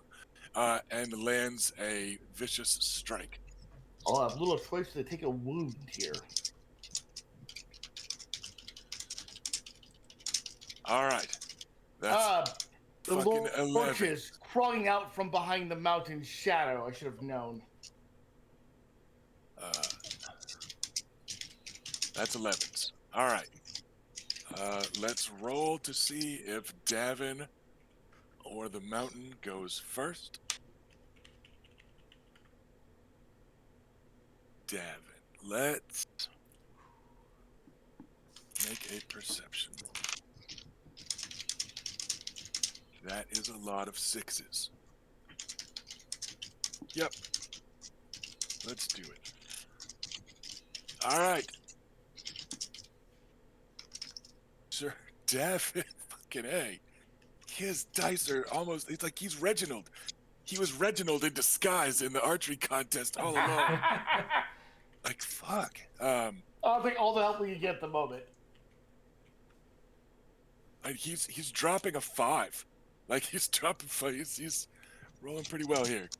22 against his 6, 11, 16, 22. 20 points. 5 armor. He needs to take a wound. All right. As you are reeling back from Amory Lorch's cut, which he does not seem to be holding back any more than you were,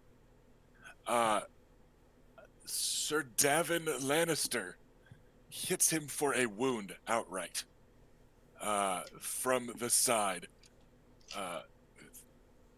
There's blood on your steel, Lorch, he says, while just bashing him about the head and neck with not quite safe blows, but still just tourney hard, aiming for the armor, I like but this smashing him. Because again, that hit from Sir Armory, it was a cut every much as much as yours on the mountain was. Yeah, and I imagine Luke's bleeding from his wound. He's supposed to take one pretty bad from the side or something, and Which brings me to the mountain. this asshole. Has been hit enough. He will. Since yours was not a tourney hit, neither will his be. Neat.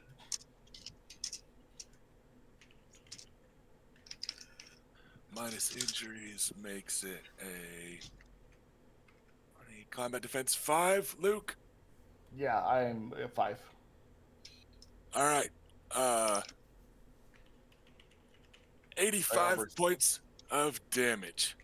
Well, if I soak the right amount and I add into the endurance rating times 2, and I'll take a wound That's as he hits me hard. What the fuck? Yes. I expected Adam to shoot him with an arrow by now. What the hell's going on, team? How many wounds is that? That is 2 wounds. Your second, correct? Okay. Yeah, that's second. All right. That was the mountain at 10. The Braxes and the Kraykalls are maybe going to start to notice something weird's going on, but they're also like knocking each other a little silly. We'll come back to them in a second as we go to Bela. The mountain is now just swinging his sword back and forth, bashing you, and then Luke, and then you, and then Luke. Like, he's just, it is unpleasant for all involved. Okay. I'm going to kind of snarl a bit and decide that I might have better luck hurting Lorch that Davin just hit. And Okay. And how, like, are you melee hitting, or are you hitting? I am melee hitting at this point. Okay. So Omri Lorch is facing a wound. He's just about to open his stupid mouth to say something back to a Lannister to his face. You get the feeling it was actually going to start with but, and then you attack.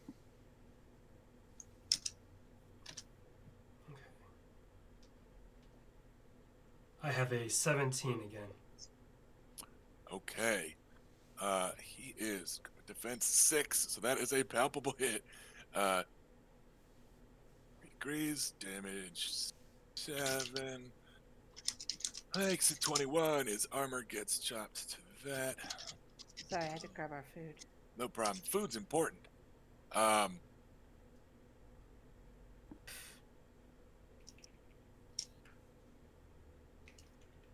That is an injury and like all of his health. No, it's 2 injuries actually. Sorry, I forgot. So yeah, it's solid shots. You two are definitely wearing on Lorch. He was like, but sir, and just starts eating spear strikes from you while trying to stammer out an apology towards a Lannister. That was 7. We are back around, top of the round to Luke Harris. Ooh, I don't think I have a lot of choice here, but to do maybe full defense, dodge basically. Okay. Do it. I see my armor going to shit. So make the attack roll with all normal modifiers.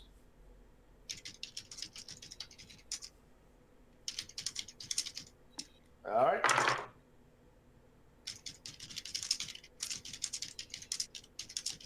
Got a pretty good defensive roll here.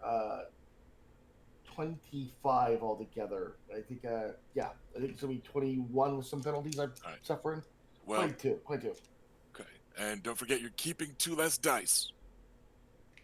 Oh shit! Yes. Yeah, wounds add up. They fucking do. 15. That's 15. 15. All right. So temporary combat defense is 15. Okay, Laurent Lorch is going to keep coming at you. Okay.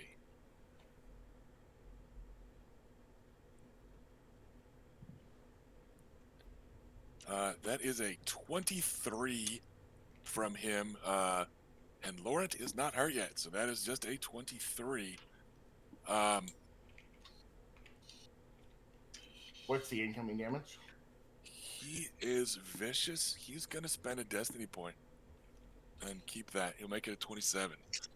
So that'll be 15 points, and you lose 2 more points of armor. Cool. I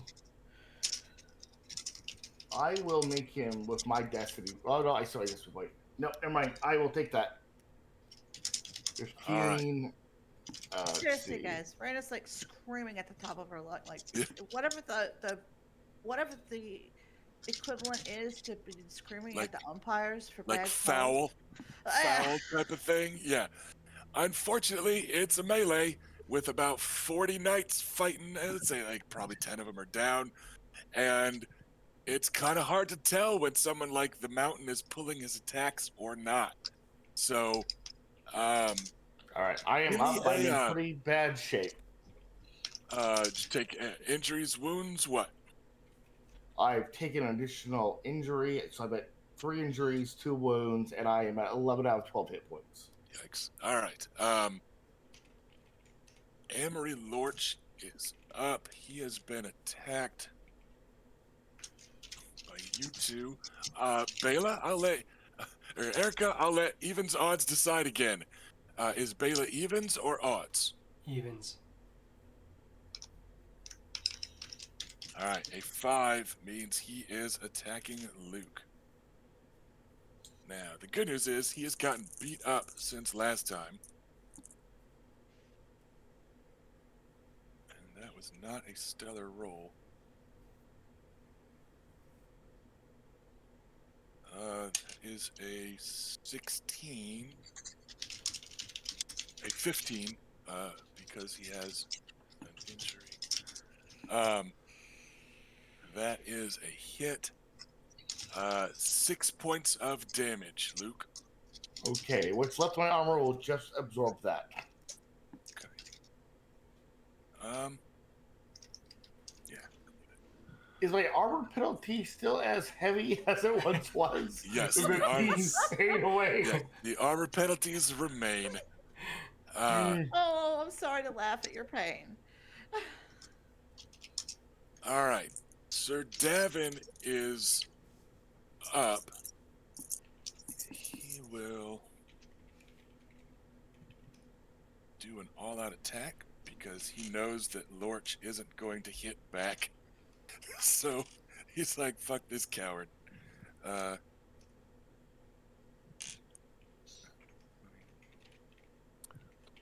Six.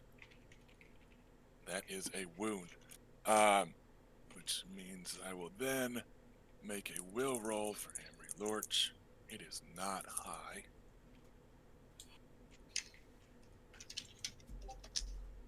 Okay. So Sir Davin bull rushes Amory Lorch as he is continuing to hit at Luke.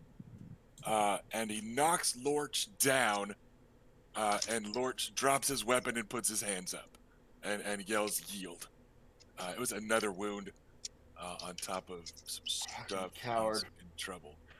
That also at 10. The mountain is up. Robert, evens or odds? I'll let you call it this time. Evens? You are evens. That is a 2. That means the mountain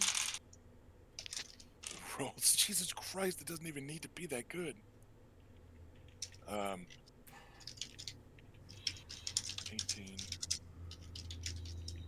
That's a 31 to hit you from the mountain. That's a That is wound. gonna hit. I'm going to do my third of 4 wounds.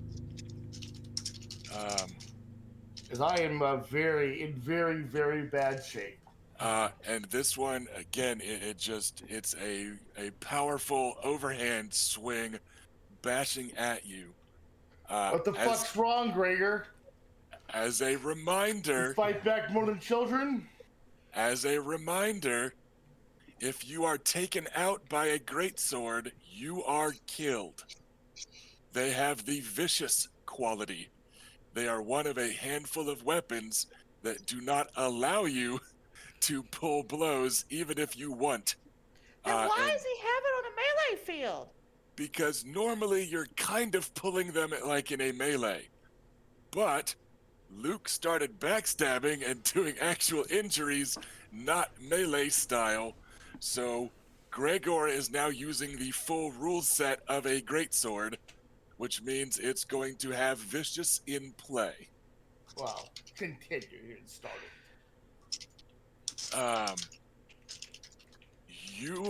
Luke was the one that started doing actual real no pulling it damage. No, that was Gregor. Okay, He attacked Vela that way. That's why I responded that way. You are wrong. I said that she couldn't tell if he was pulling it or not, but it didn't feel like it because he hit for like 85 points or whatever. I took that as flavor. We will. Okay, so Bela go, and we will wrap it at the end of this round. Okay, I'm going to attack the other Lorch. Okay, Sir Laurent Lorch. Are we still doing all-out stuff, or what are we at? Yeah, the defense doesn't matter at this point. Not enough. All right. So all-out attack, but still melee style. Yes. Got it. Okay. 15. Okay, that is 3, so 10, not this armor, 7.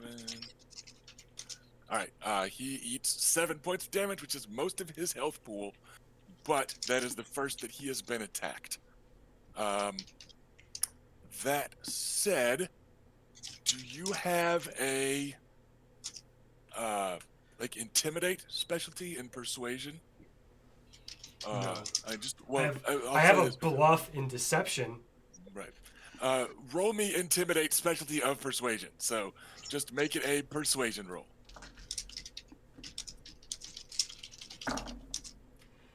Do I have to worry about wounds? Now we'll say that for purposes of this sort of roll, being bloodied and still hitting him hard is helpful, Okay. if anything. So 11. okay, and we will say, okay, he beat that with a will roll. So without it being an injury or wound, it's not enough to make him also surrender, even though his cousin just did. Figured I'd give it a shot. Like he knows he's the only target over here, the only lurch still standing. Figured it was worth a roll to see if he was going to be intimidated enough. He's not. But we will freeze it there, and we will pick off with the next round, next session, in a few weeks' time. Because also that has now been a couple rounds of genuine bloodshed going on a little bit, and people yelling, and we will see after I decide what kind of fucking perception roll it takes to tell in the middle of a melee how many other people might be noticing that things are getting real here in the center of the mosh pit. But either way, we will not be able to resolve this tonight. So we will pick it up in 2 weeks' time. We will come back in the middle of this particularly bloody melee. We will see who else might be joining in, either from the melee field or from outside of it. And we will see how this fight concludes in 2 weeks' time. So come back here for this surprisingly violent melee, even for a melee. And we will get out of here so we can go feed Bodhi, who is reminding us that it is well past 6 o'clock and she is wasting away because we have She not is fed her right on in front of time. our eyes. Yes, we can hear her shuffling the bowl. I don't think it picked up on Felicia's microphone quite, but she's in there nosing her bowl around on the floor going, look how empty it is, humans. So we got a doggo to feed. Everybody else has dinners to eat. We have very long 2 weeks to wait to see how this situation unfolds, but we hope that you will be back here in 2 weeks' time to see it do so. We'll see you in a couple weeks, everybody. Bye, Rudy. Bye.